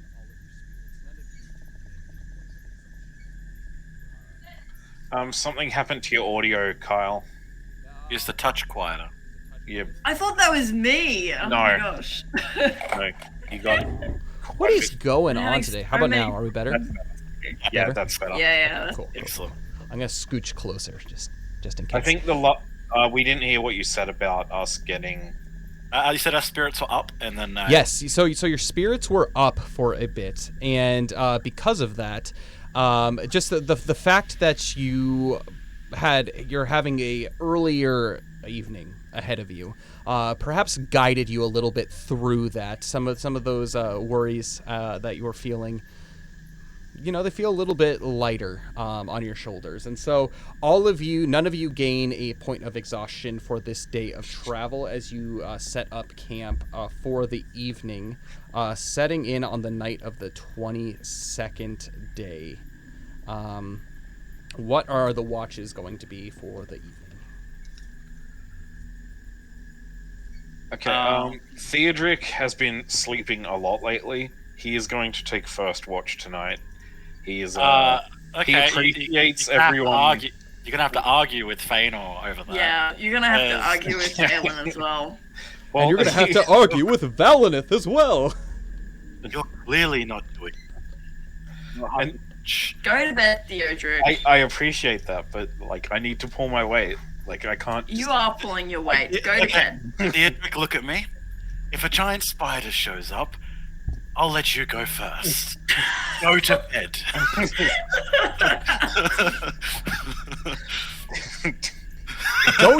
Don't worry, Theodric. Not every one of us have a majestic stallion such as Baradorok to be able to help them in situations such as this. You regain your strength. You have the potential to do it even more so than any of us here. It's more important. That's part. I saw how. Go to bed, and I'll Oh, sing you a nice little morning ditty before you wake up. A I don't morning think that's ditty. I'm not entirely familiar with that necessary, but I'm going to go to bed against Why my does- own will. Why does he get a song to sleep to? God. one. No, to wake up to. Oh, to wake up to. Feanor, I'm trying to do something here. Can't you just back me up? I already told him I'll She let said him she fight the wants monster backup. first. You're gonna have to teach us this song then, if you want backup for the morning. I am not doing that.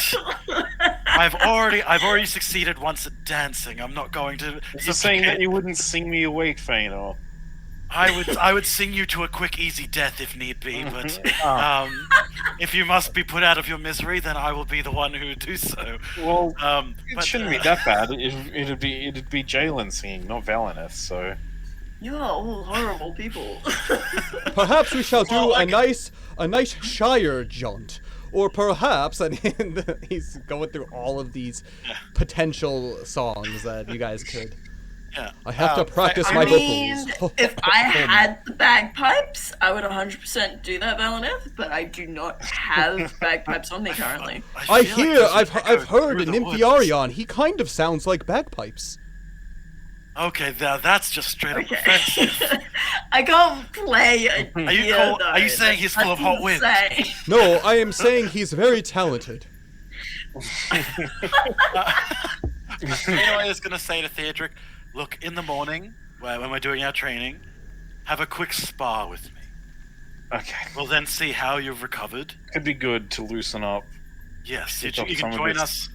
You know, even if perhaps we'll get Valnus, we'll put aside the bow training for today and just do some calisthenics. Perhaps we could do Yeah. calisthenics.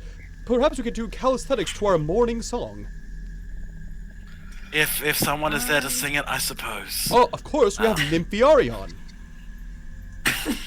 But no, actually, I was thinking that this training, a thing that like Feanor was basically trying to say, this training he wants to call it not just like the morning training. He's actually going to call it Cost, which is Sindarin for fight. So he wants to basically that's like what the ritual of their morning is. Yes, Feanor, we do this every morning, but at what cost? Look, see, that's the first one that I think I've appreciated up to this point. That's really good. I like that. But join us for the morning Cost and. I'll do that. I'm gonna go sleep. Yeah. Against my wishes, but it's a good idea. Don't make me come over there and have to choke you out so you go to sleep. If you're gonna struggle so much, we can have a sparring session right now. Theodric just waves him off and like stumbles over to his sleeping bedroll. and Oh, well, just I think that went falls into perfectly. again. Once again, I did an excellent job at like soothing someone who needed it. Indeed. I have a couple notes. That, I One don't second, think I need to hear Jalen, them. let me get my journal. And he runs over, Oh dear God. licks his no, quill. no, not. Just write down people should be treated differently from animals. Whoa, we've already established that humans aren't animals. I'm sorry for that, okay? Yes, but they should be treated differently to animals. Theodric's a warrior. He understands that I'm just ribbing him. Oh, yes, this is one of these balance moments, you say, right? Yeah, Yes, balance. a little bit. At first, humans are I'm so animals, wise. and I should second, listen to they're my own different advice than more animals. often. Yes, Valneth, they are different than animals. We should treat them different too. Yeah, in most situations. But the way that Theodric treats Baradarok is, well, I wish I was treated like that sometimes. I wish we all had someone who would treat us like You want? Theodric treated Wait. Baradarok. Let's analyze this. Yes, at the end of the day, I want someone to rub you my want hair. me to ride in a around bed. your back all day and pat you on the rear? Perhaps not the rear, but perhaps my curly locks. That sounds maybe good. brush her hair. My mother Jeez. used to do that to me growing up when I did something good. She would give me a nice little Very- pat yeah. on the top of my head. Yeah, Valneth, very So soothing, you isn't it? you Yeah. want to eat raw corn and sugar? Oh, look, it's probably better than the dried meats we've been eating. Well, sugar is quite luxurious, actually, here in Middle-earth, and I haven't seen too many places outside of Imladris that does have sugar. But, yes, I would love to have did that, you and not know? perhaps in a spot of tea. Actually, did you know that you can, there's different plants and stuff in the woods you can actually eat, Valneth, that actually are quite sweet. Sweet indeed. Then why is it that all of the medicinal plants taste like, well, poo? Isn't it because they're all slightly poisonous? Well, some of them are. But not with the right hand, so no need to fret. There are a lot of you. It's one of those moments where, don't do this at home.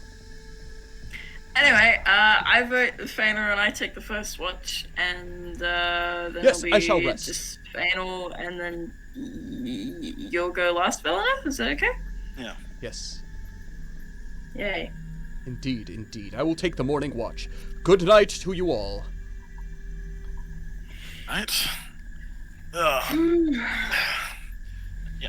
Fainal's gonna do some like when the watch starts, he's just gonna be spending some time just like stretching out all his joints and everything from all the running and walking and stuff he's doing. So he's taken off like all of his equipment and like laid it down beside him, and he's just doing big stretches. And Jalen. What's Jalen doing?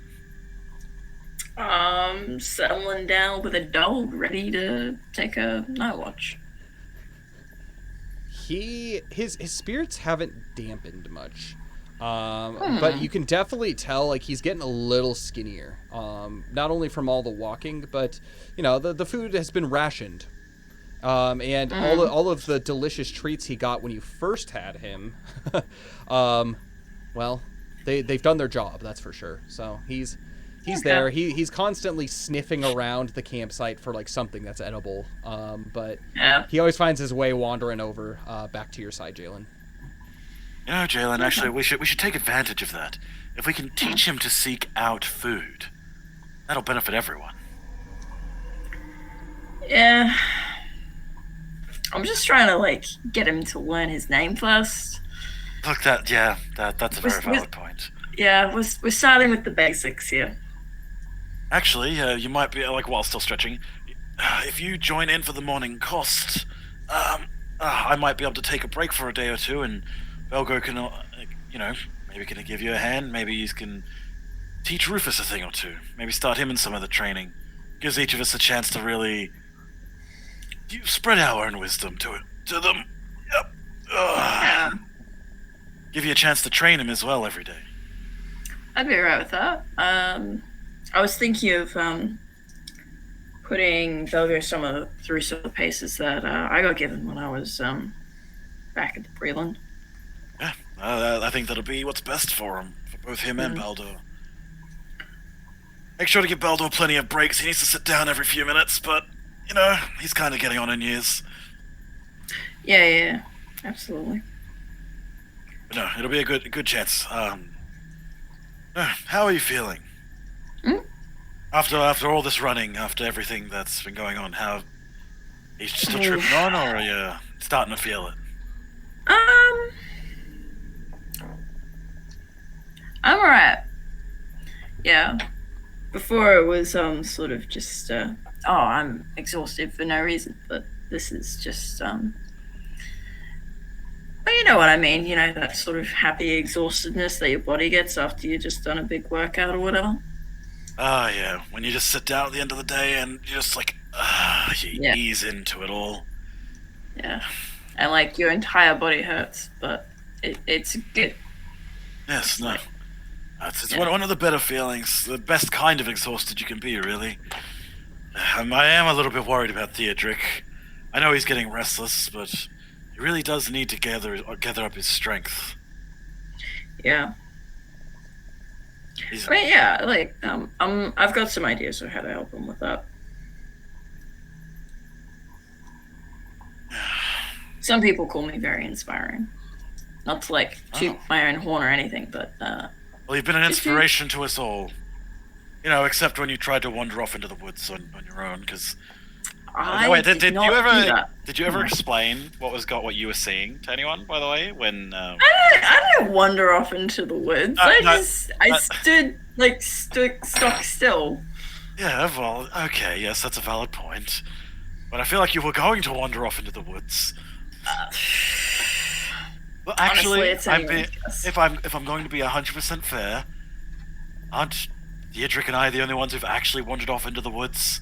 Yeah. So that's you know what, I was wrong. I apologize. There you go. But yeah, you know, he's just gonna kind of like still be on watch. Feanor's gonna do more like patrolling the perimeter of kind of where we're set up. You know, he's more or less kicked the fire to embers as well, so it isn't. I will say, with the pace that you were going, you did find yourself at one of the next elf campgrounds. So basically, you cut your pace down by a day to reach the next one. So you're there. You're in a relatively larger campsite off the main road, which is good. Yeah. But yeah, no, he still does. He still takes his precautions, even if they're somewhere that's feels a little bit safer. Mm-hmm. But every now and then he'll come back around, check in with Jalen, and then continue on his rounds. Jalen, I'm going to have you make a perception check for me. This is going to be at advantage with Feanor's help. Yay! Perception. Help is nice, isn't it? Oh, well, I can't get any better than that. Roll another one. Just roll another one if you get another nat 20. Oh, okay. Just for funsies. Just to see what it would have been. It would have been a total of 18, so yeah, I'm just gonna stick with the natural 20. You know, maybe. Yeah. Off on the side of the road, your spirits are relatively lively, but your focus is keen. Everything seems to stand out. The same sounds that you're used to have become kind of a blend in the background, opening up your senses and opening up your ears to anything out of the ordinary. And immediately, Jalen and Feanor, you're actually surprised as you begin to hear the sound of something squeaking up the road, coming towards you from the opposite direction on the elf path. It sounds like wheels. Okay. Yeah, I want to try and... I'm gonna take my sword and shield and go and investigate after, like... Yeah. So out onto the road? Yeah. Well, Feanor wants to dip to just within the edges of the Mirkwood. Mm-hmm. Like, just off the road, like, where he can still see what's on the road, but wants to, like, draped within his, like, cloak, be able to, like, see who's approaching before they see them. Mm-hmm. Yeah, you wait for a number of minutes as these. I'm not that subtle. Okay. Just so you know. Better to hide our numbers than, you know, maybe if they believe it's just one person, it's better than them knowing there's more of us here. Yeah, so. Absolutely. Mm-hmm. Absolutely. I do have my bow with me. These wheels squeak make their way louder and louder and louder to where you actually begin to hear eventually the sound of horses' hooves upon the kind of rocky, gravelly ground. And then eventually you start to hear humming. And into sight, you can see an old elderly man No. on a cart. No Rolling way. up in the opposite direction. His cart, he has a brown horse that is on his cart in front of him, and draped over the back of the cart, there are a number of hidden items. But he continues onward without any notice of you moving forward. He has a pipe sticking out of his mouth, and he is blowing smoke rings without a care in the world. Can I just not going to acknowledge the person standing in the middle of the road with a drawn sword and shield? Nope. Oh, okay, fair enough. Why not? As he's passing by, can I try and do an investigation? Like can I try and see is this guy real? Because I've just seen him kind of just casually ride past Jalen without a care in the world.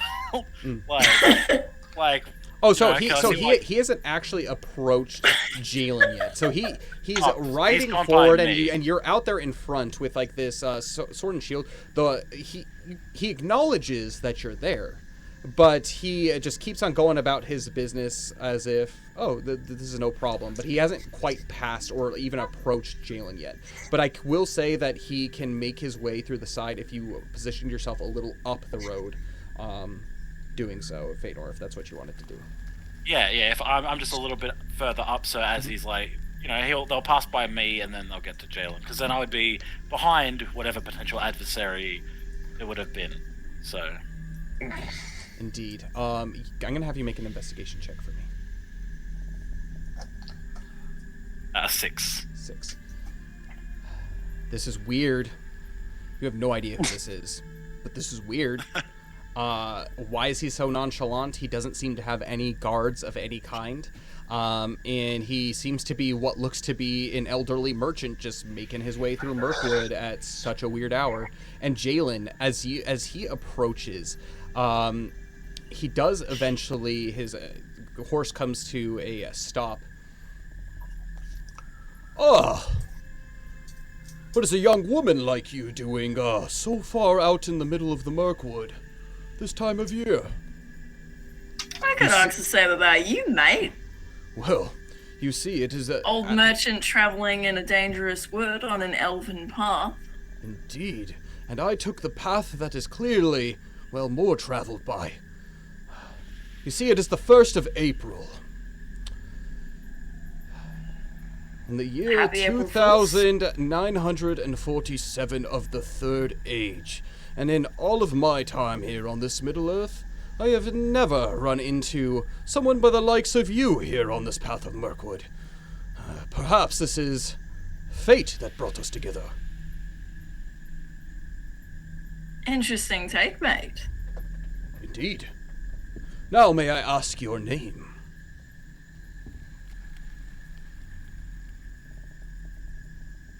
It's Jalen. Jalen Grinfold from the Brelands originally.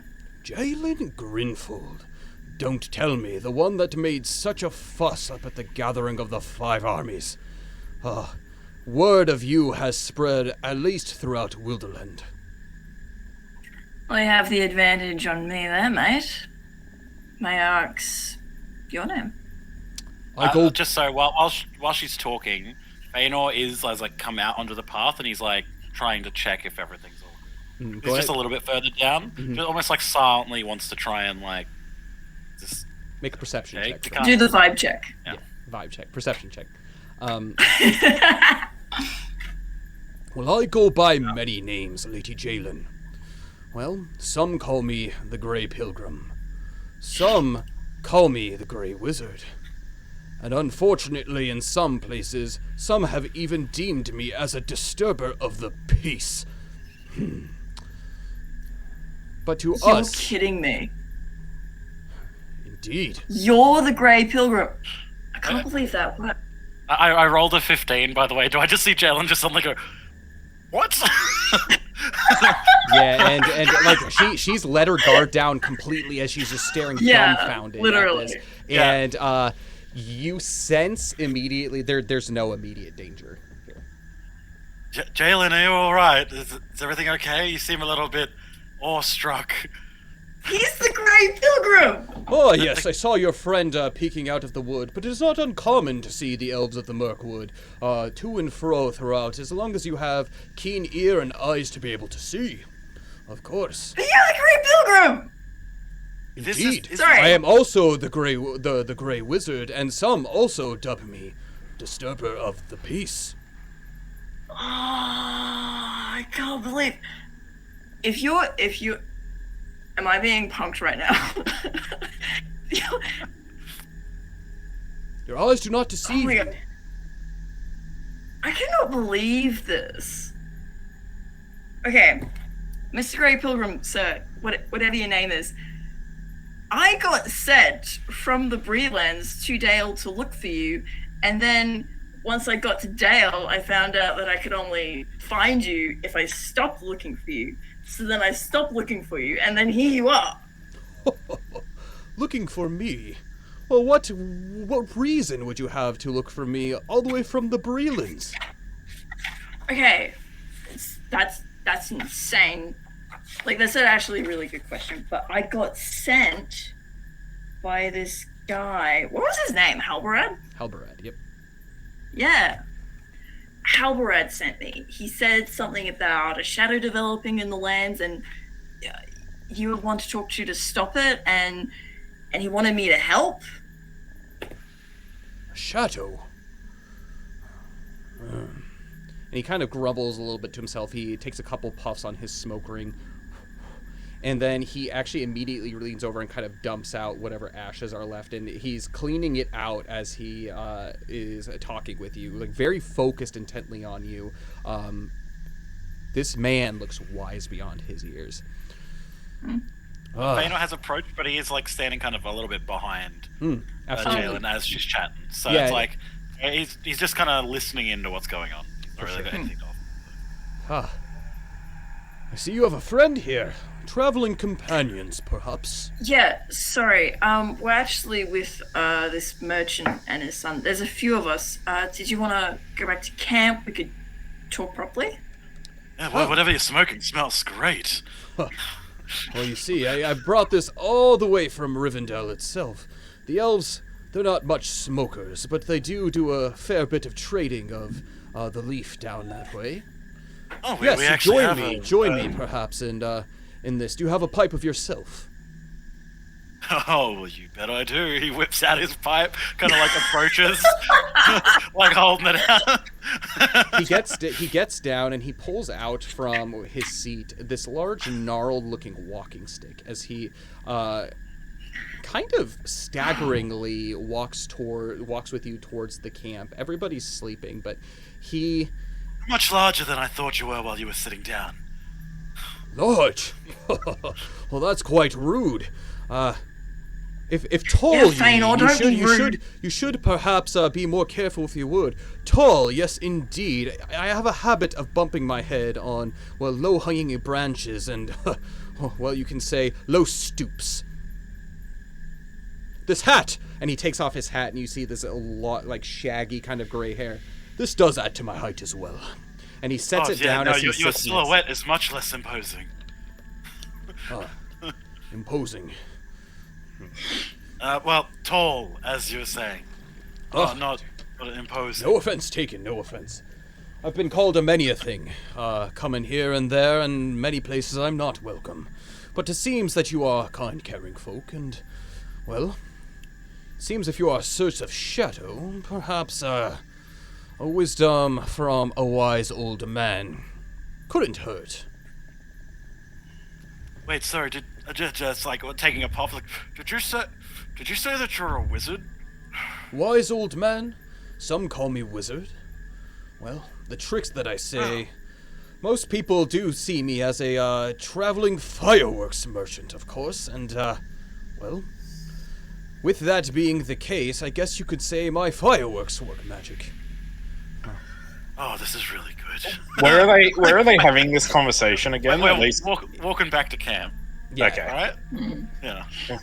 Fainal's just like, oh, this is really good stuff. And with that, we are joined by Melon.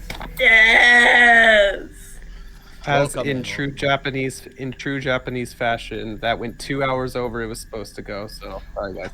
Well, we're glad that you can join us for the tail end of the session.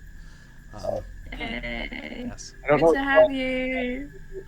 You just came for the best bit. We're just chilling in the Mirkwood. I literally sorry guys. Previous. Sorry, disruption. I literally tuned in. I'm like, is this a Gandalf drop that I'm hearing? Just like a wizard, you arrive exactly when you meant to. I guess I just see Jalen mentioning I've been looking for you. I'm like, wait.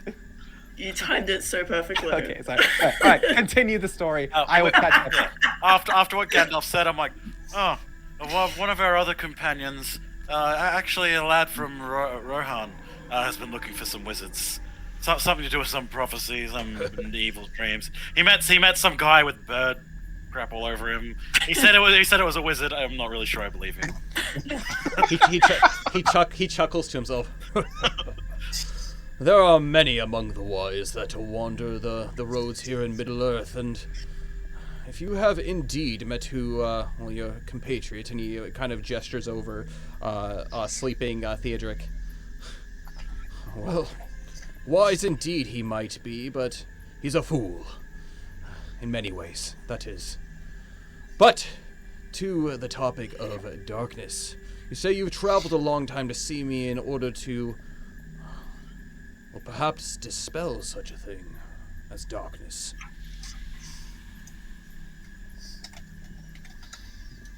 Jalen, this is more your expertise. I mean,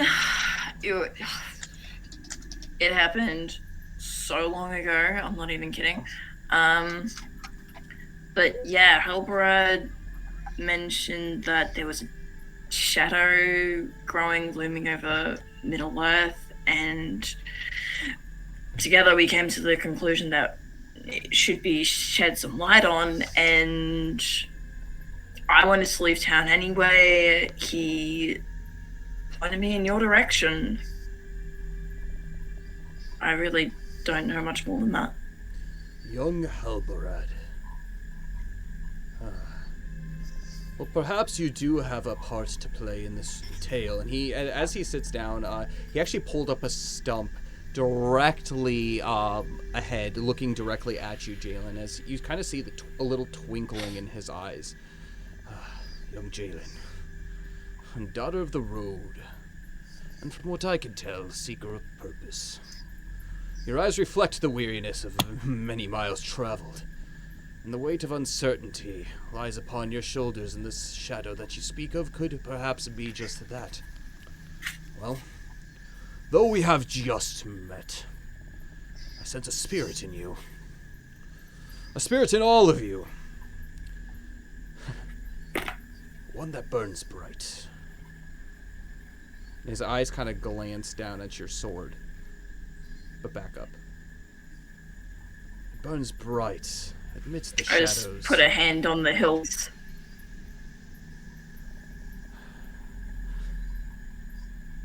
You have one that. I just put a hand on the hilt, like, reflexively. Perfect. You have a spirit Yeah. in you. Sorry.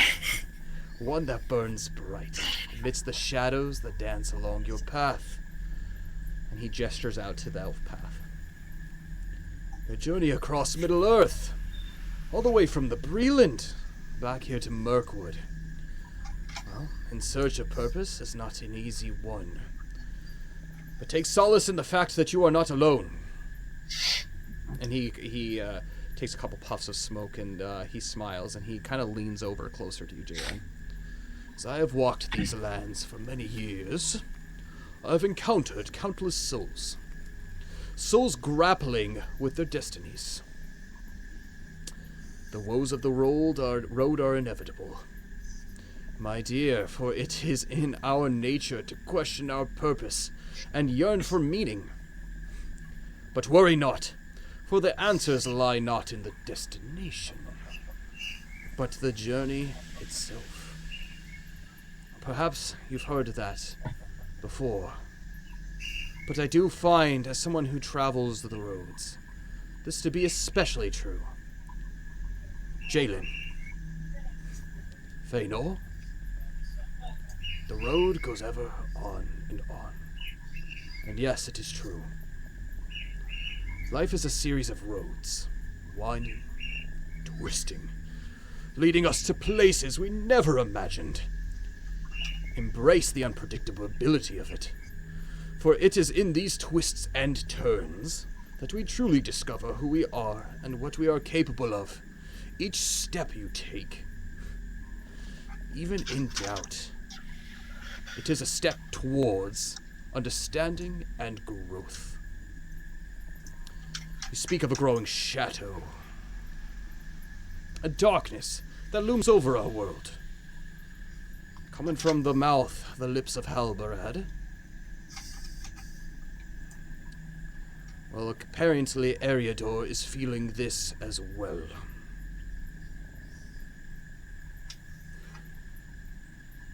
Well, it is true, Jalen. The shadow is ever present, and its reach extends far and wide. But remember this. All we have to do is decide what to do with the time that is given to us. Hold on to this profound truth. No matter how great the darkness is, it is the actions of good-hearted individuals that keep such malice at bay. Never underestimate the power of your own choices and actions. Even the smallest act of kindness and bravery can resonate like ripples across the waters, inspiring others and giving them strength to resist the encroaching shadow. It is the great and the goodness in people's hearts that bind us together and strengthen our resolve. You may not yet know of your true purpose, dear Jalen, but do not despair. And you can tell he's very clearly, at this point, focused his attention completely on you, Jalen. Life, like the road, unfolds before us, revealing its secrets at its own pace. Trust in yourself, in your resilience, and in the friendships you forge along the way. They will guide you. They will support you, and remind you of the light that dwells within. And he points directly to your chest.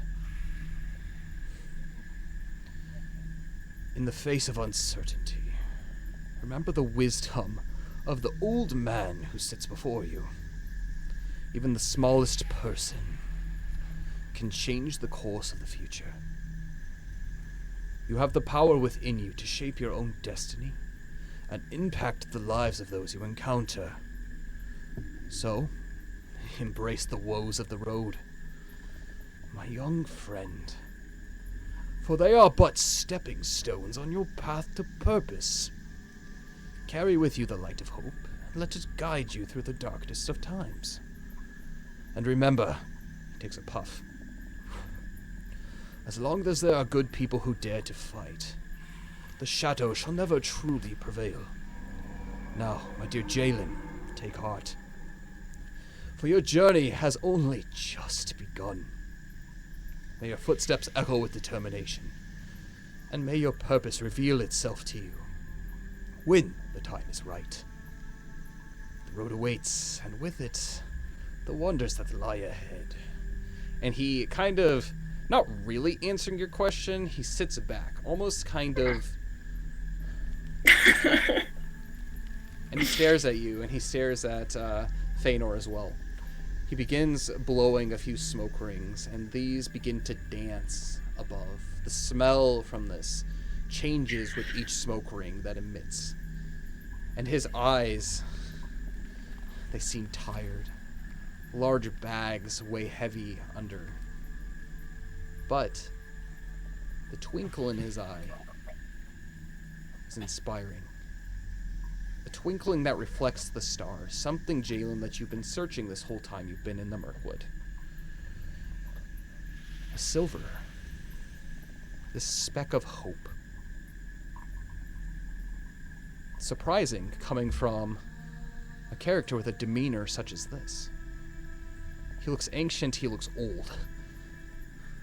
But he is so full of hope, and you can tell that with every word that he speaks. There's a calmness to him. Even in the midst of this darkness and the shadow, just being around him inspires you. This man, this gray pilgrim, he sheds an aura of what you can only feel to be an aura of legends.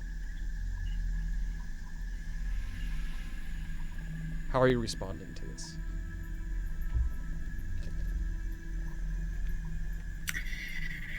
I suppose it's typical that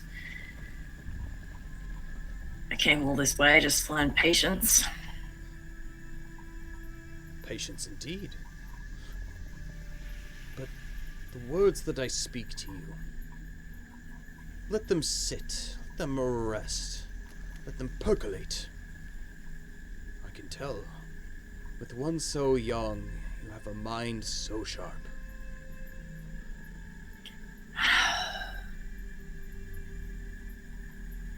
Yeah. Sometimes I wonder about that. Well, some of us might even say she has wisdom beyond her years. Oh, stop it!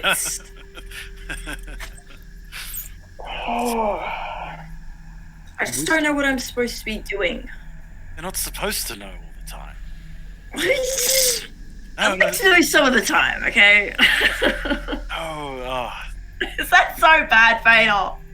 No, you'll find, as this lovely gentleman has said, you'll find your purpose. I've been here 100 years, and yet I barely know my own.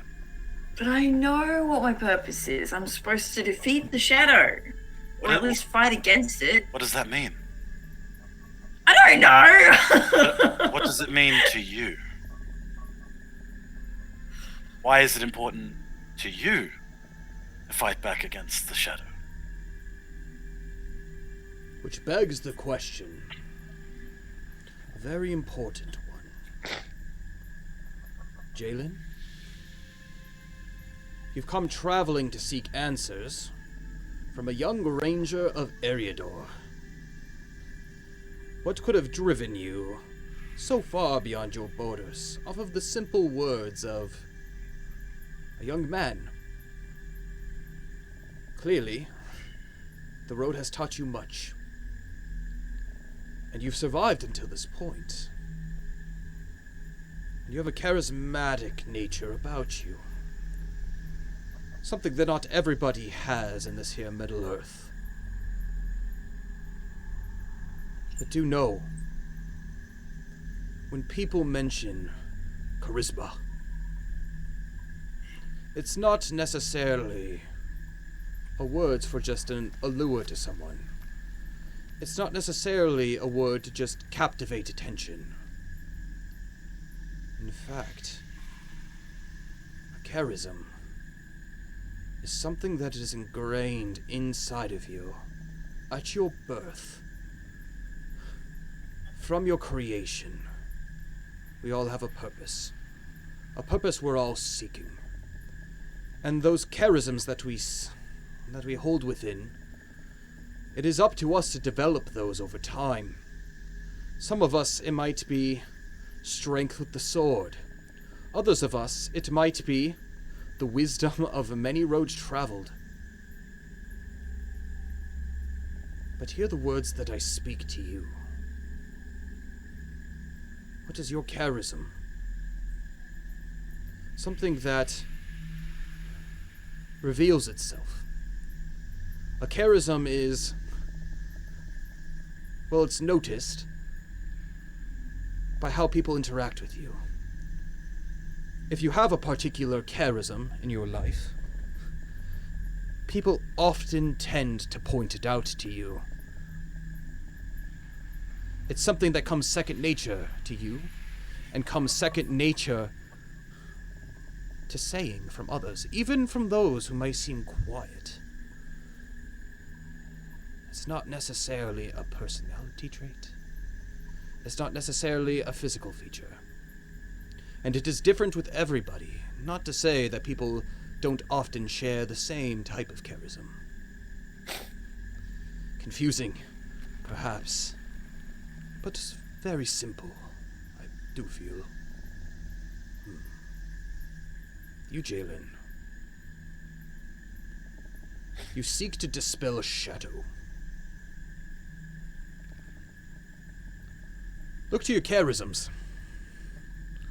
Lifting the whole world on your shoulders is a difficult way to live life.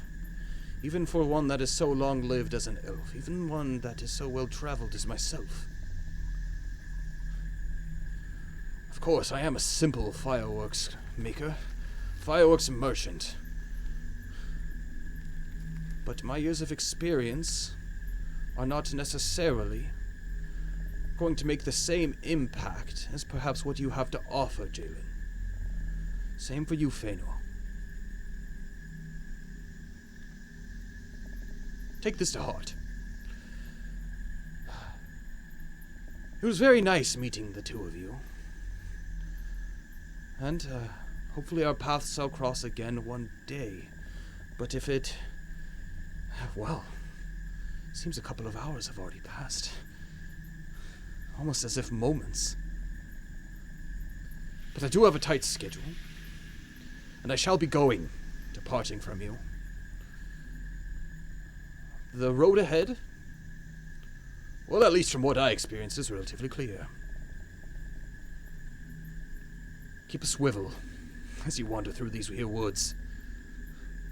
There's a darkness in these trees. Perhaps these days more than other, there's a reason it's called the Mirkwood. I feel the need to warn you, we did encounter spiders briefly. Yes, further down the path there are Adacops.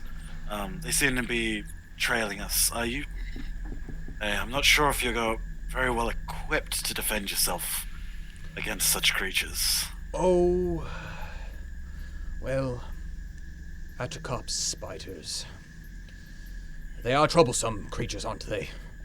Mirkwood, back in the day, didn't deal with them pests as much as we have these days. He looks to his staff, and you can see something, a hilt of a blade gleam from behind a robe. But I do say, trouble that finds its way towards me tends to turn tail rather quickly. No need to worry about me. Perhaps you. Let's see. Can grant you with a boon of sorts to be able to help you. Perhaps in the face of spiders or any other lingering darkness that you come. And he kind of wanders and hobbles his way back to his wagon, and he unfurls, and you can see a number of fireworks in the back. A few tied satchels of whatnot, but he takes out one of the fireworks. It fits in the palm of your hand. He says, This is will of my making. And he wanders over and he places it in your hands, Jalen. Well, I find that in darkness a firework can quite light things up. Yes, and the kids enjoy them too. If you ever find your way, well, in the Shire, perhaps. Perhaps they'd welcome you more than they'd welcome me. But the kids, they love these things. And in the Breland as well. Enjoy it. A gift from an old man to you. Well, I shall be on my way. And he begins to climb his way up into his wagon. And he kind of tips his hat. Fane, I was going to say, are you making your way by Thranduil's halls, by any chance? Well, as they say, the road goes ever on and on. Perhaps my path shall lead there, as that is where the elf path does lead, but perhaps not. Well, my duty here in this Middle-earth and my journey what leads beyond the halls of Thranduil, and, well, perhaps you will see the fruits of it in time. But for now, pave your own paths. Where my path leads, yours goes in the opposite direction. Completely different purposes, or perhaps the same. Something to think about. But yes, Fëanor, do you have anything to ask of me if I do happen to upon Thranduil's halls? The woods have changed much of what they were, even from mere months ago. Indeed. If you could, I would ask that you find, while you're there, my father Linda. And tell him that his son is safe, or at least was when you saw him, going strong, and that the woods need more protection than ever. Normal traveler, normal elf friend, can no longer walk this path safely. Normal traveler, normal elf friend. I understand. I'll be off. Fëanor, son of Lindar, and Jalen Grindfold, from the Brelands. It's Grinfold. Grinfold? My mistake. She's quite particular. It's the first time I've corrected anyone on it. I know, but I wanted to start a thing.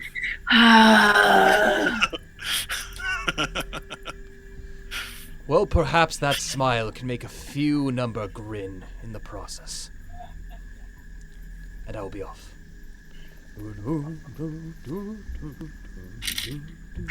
Fëanor, if you start pulling stuff like that, I will shamelessly encourage Valineth to make as many puns as possible. You were already going to do that anyway, so... Accepted. I Challenge literally accepted. cannot beat him. I got into a pun contest with him while you were gone.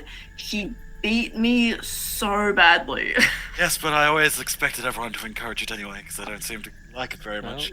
But that was a very nice old man. He feels kind of familiar in a way, if you get what I mean. Like, do you understand what I mean? He seems kind of familiar. Yeah, no. Sorry, I'm just very frustrated at the moment. Why? Because you didn't learn anything about your actual journey? Yep. Yeah.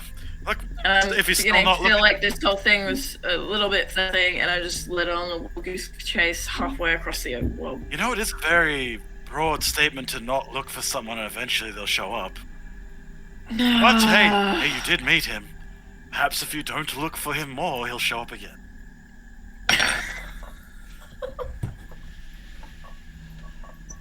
Good thing I kept a little bit of that weed that he had.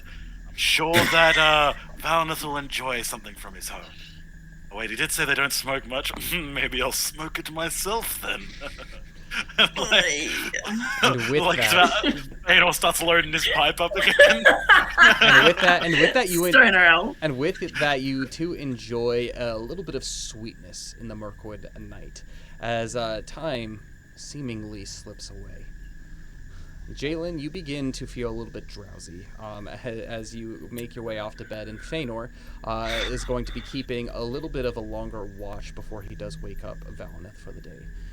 And as quickly as you drift off to sleep, your eyes open to Fëanor standing over you, shaking you. Only 2 hours into the watch. Why are you asleep? You look to your hands, you don't see a firework in your hands. And everything is as it was. The stump that the Grey Wait. Pilgrim had pulled up is not What? Jalen, hey, if I'm gonna keep patrolling the border, I need you to stay vigilant. What? Go on, maybe I'll take Rufus for a couple laps, but No. get up, have a No, couple no, walk no, no. around. No. No way. What? No freaking way. I get up and I look for any trace that what I experienced was real. Make an Are you investigation alright? check. Okay. Did you have a bad dream? Perhaps you should go rest. Well, it's a little less jealous now, even if he doesn't know I it. am. It's a 10. A 10. You continuously look around over and over, all over the campground.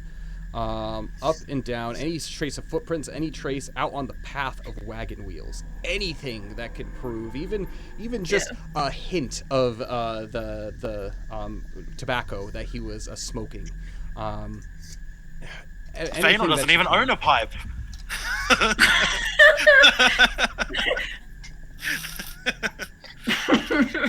Jalen, you can't run around like, what is going on? I'm looking. Shh. Jalen, tell me, what are you looking for? As you do so, you rack your brain as if to refresh your mind of something. This is your call to refresh your character sheet. Okay. What did Jalen you has do? a heart attack. What did you do? As you look through your belongings, you open your backpack.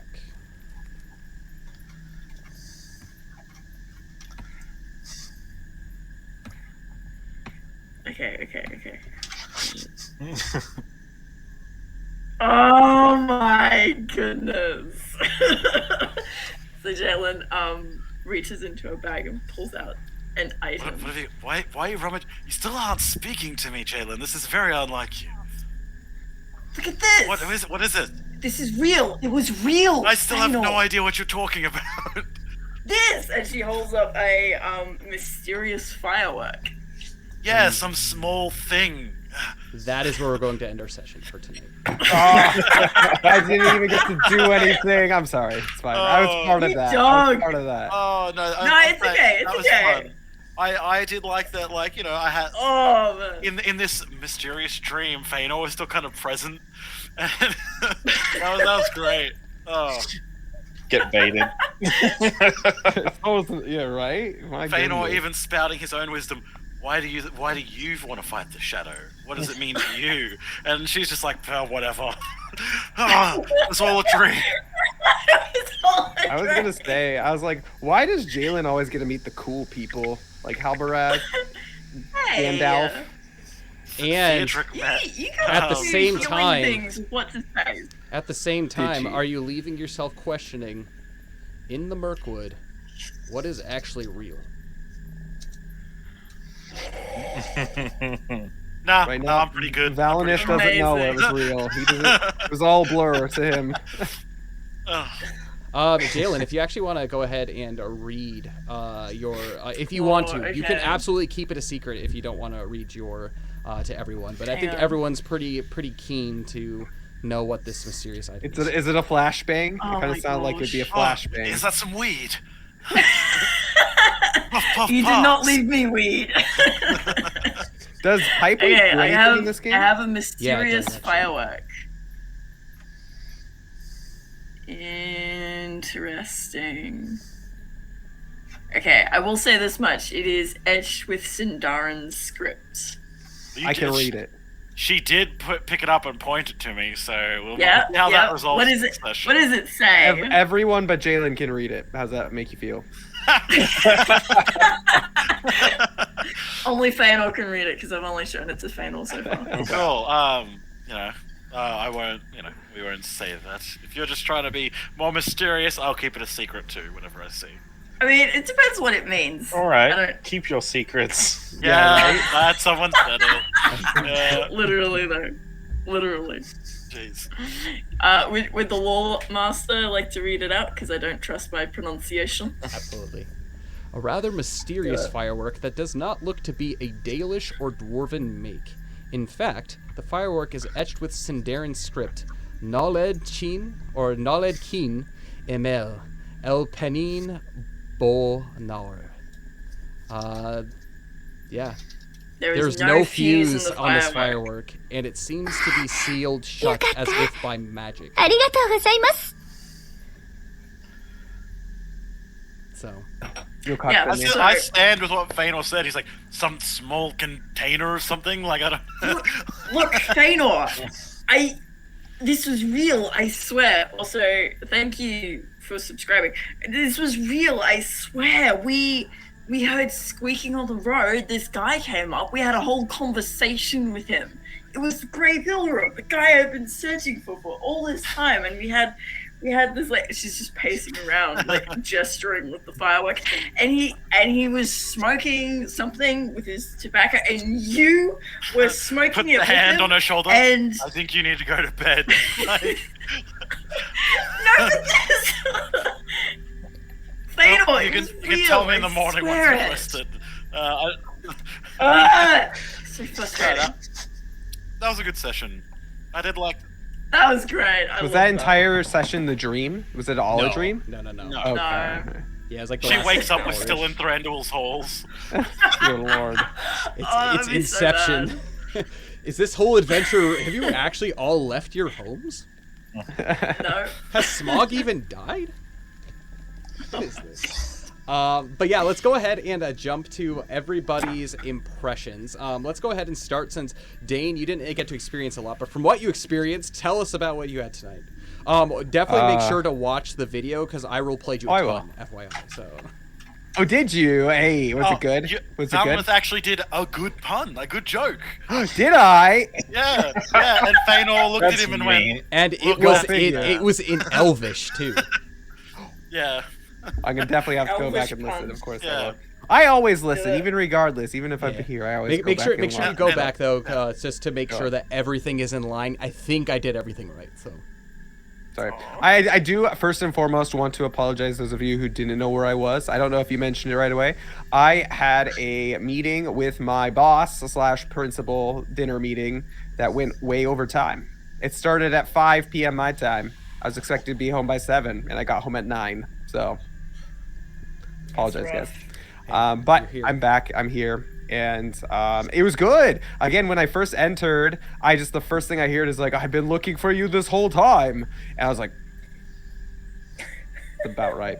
And then my mind was blown at the end there when it was all a dream. But not really a dream, but kind of a dream. Ooh, All in her Mirkwood. mindscape. Ooh. So it was good. I enjoyed it. Mind And I look forward to going back and watching the whole episode. So. And now moving on to Theodric. I know he's exhausted from this session. I can feel it. Just Yeah, weighing heavy on Diedrich's him. not the only one. I'm sorry if I was a bit low energy today. I've No. That wasn't been where I was going super with it. stressed and been working on a lot of stuff right now. But no, I had a good time.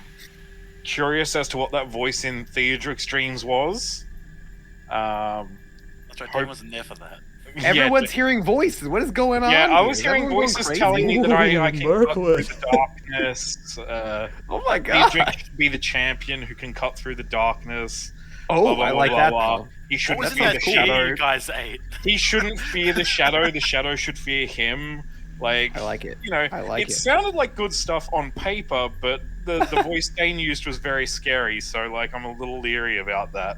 It did Sure very it much was. give vibes of like, come join the darkness and Yeah, become the yeah. They were talking about, Write destroy me the down. darkness, you know? Like, Yeah, on very, paper, very it do sounded it. encouraging, but it was very much like, yes, give in to your anger. But, yeah, you know, I'm looking forward to seeing where that goes. It was a good session. Heck yes. I'm very tired, as you can all probably tell. So, No worries, I no feel worries at that. all. I feel that. you know, I feel you, hopefully buddy. That I'll was be me better on next Monday. week. You got this. I Yeah, believe in you. I've got You got a job this. interview tomorrow, and I had one today. Ooh, good luck. Exhausted. Good luck. Thank you. Lots of love, buddy. Jalen, But yeah, what did you Yeah. think of tonight's session? I think that you are having way too much fun with us in the backward. You were just like getting into our craniums and messing around with everything. But yeah, I thought it was really good. I've been enjoying like how Jalen has kind of had a focus, especially this last few episodes with people being missing in the Mirkwood and stuff, and seeing how she deals with all of that is great. And then I know you weren't here for it, but she did have some really cool moments with Valineth as well, so that was great. I can't wait. And then Yeah, and then the whole thing with Gandalf just straight up blew my mind. It was so good. I thoroughly enjoyed myself. And for the record, yes, I have been looking forward to Mirkwood. And also for the record, Yeah. all of this isn't necessarily pre-planned. It is to a degree. But the things that you guys are doing, the rules that you make, the decisions that you're making are all influencing everything that's happening. So, whether or not you know it, this really adventure inside of Mirkwood is completely self-created. So it's a lot of fun to be able to enjoy this and experience it with you all as well. Because it's Has pretty Belgo died surprising, yet? too. Oh yeah, early on in the session. Did Yeah, he Rufus ran off die? off- Did we have to eat him yet? Spider bait, you Well, mean? Belgo ran off into the woods after the pony, and then we ate Rufus because we ran out of food. Sounds like a within the first productive 10 minutes. session. It's in the footnotes. Yeah, but first Rufus actually killed Roderick out of revenge. Yeah, Rufus and his 4 hit points killed Baradok with his 21. Yeah, like Roderick you would sneeze at him and saying it Rufus like would that, die. it sounds unbelievable. It does. Yeah, But Rufus as was unbelievable as it running into Gandalf in the middle of Mirkwood? But did she? Did We don't she? know. It could be crazy. Is it For all believable? we know. Yeah. I don't know. because she's got some package or whatever. Yeah, sure. She's probably had that for ages and just forgot about it. Good stuff. I cannot wait till next week when Jayla tells you the whole story. best and part you of just that- look at her concerned. Galen, I need you to know that the minimum amount of damage Baradok can do with his hoof attack is 4 HP. So, like, even at his worst roll, he will one-shot Rufus. He has to hit Rufus first, though. He has a +3 to hit, so... May Rufus live long. and Have you prosper. seen a horse stomp a dog? It's not a pretty sight. Have you? Oh yeah. Jesus. Oh yeah. It's called The Scary And- World of Instagram. You know what I'm talking about, Kyle? You Yep. seen that one? Yep. It's like a herding dog. Yeah. Whatever video you're talking about, I bet you Bookish has already seen it. Probably. It doesn't- And it's doesn't probably surprise me. happened in Australia. Yep. No. Yeah, probably. It would be a It was an camel, Australian not a- shepherd. Not a horse. No, Yeah, camels but have it'd be a disgusting camel. flesh sac that camel. goes out of their mouth to seduce the other camels. Wow, I love that. That's the content I come here to. And with that note, how was your session, Feanor? Oh, it's been great. I like that it's like, despite like, no points of shadow or anything, but going off into the woods and seeing what's pursuing them, it's like he's trying to make the decisions that feel like they're going to keep everyone safe. And like, yeah, he does want to drive people to go hard,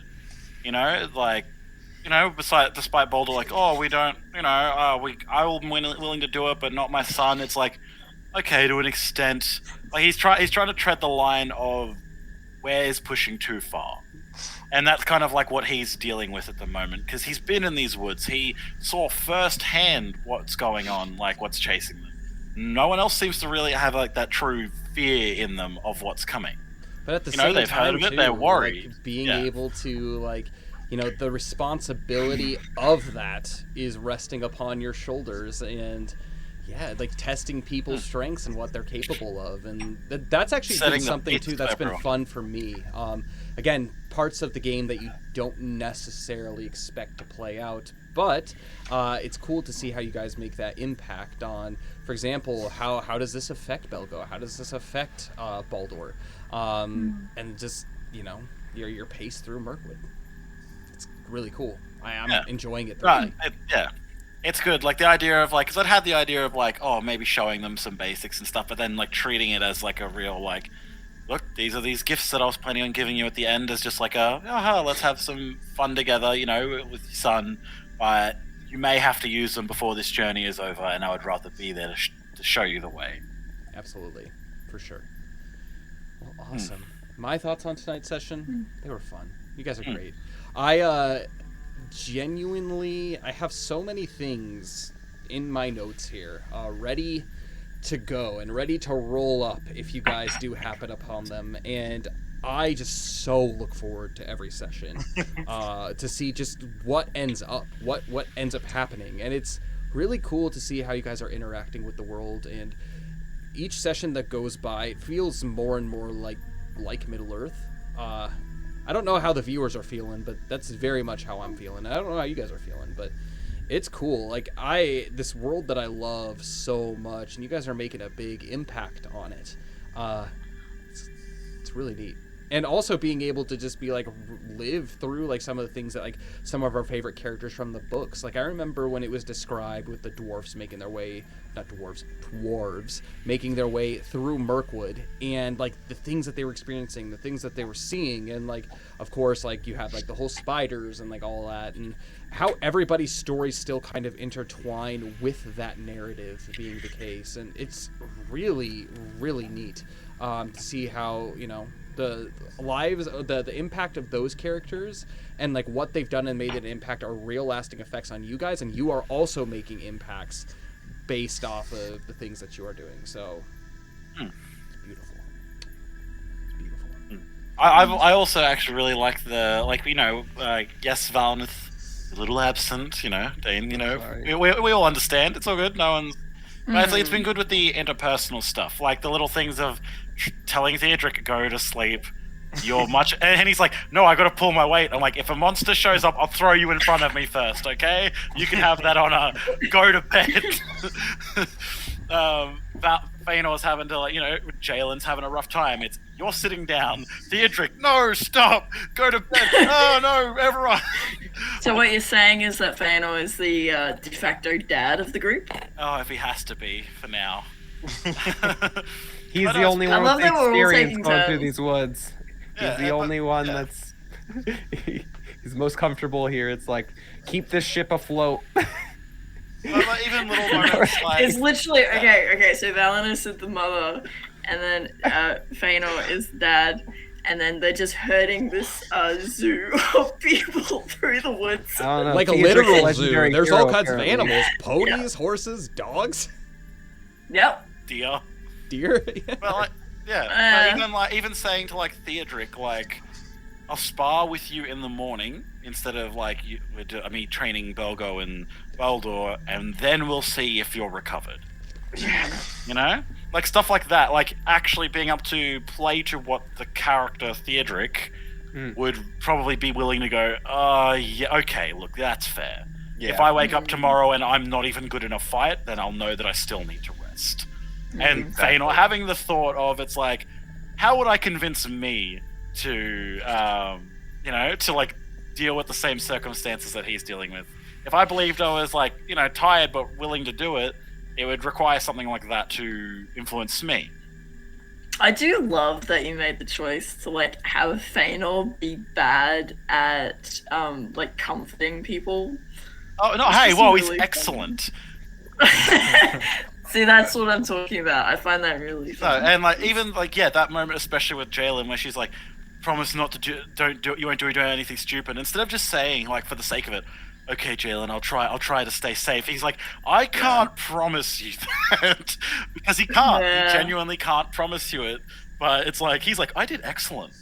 I'm so good at this." When he was being probably more blunt than he probably should have been. Yeah, in the comforting. Yeah.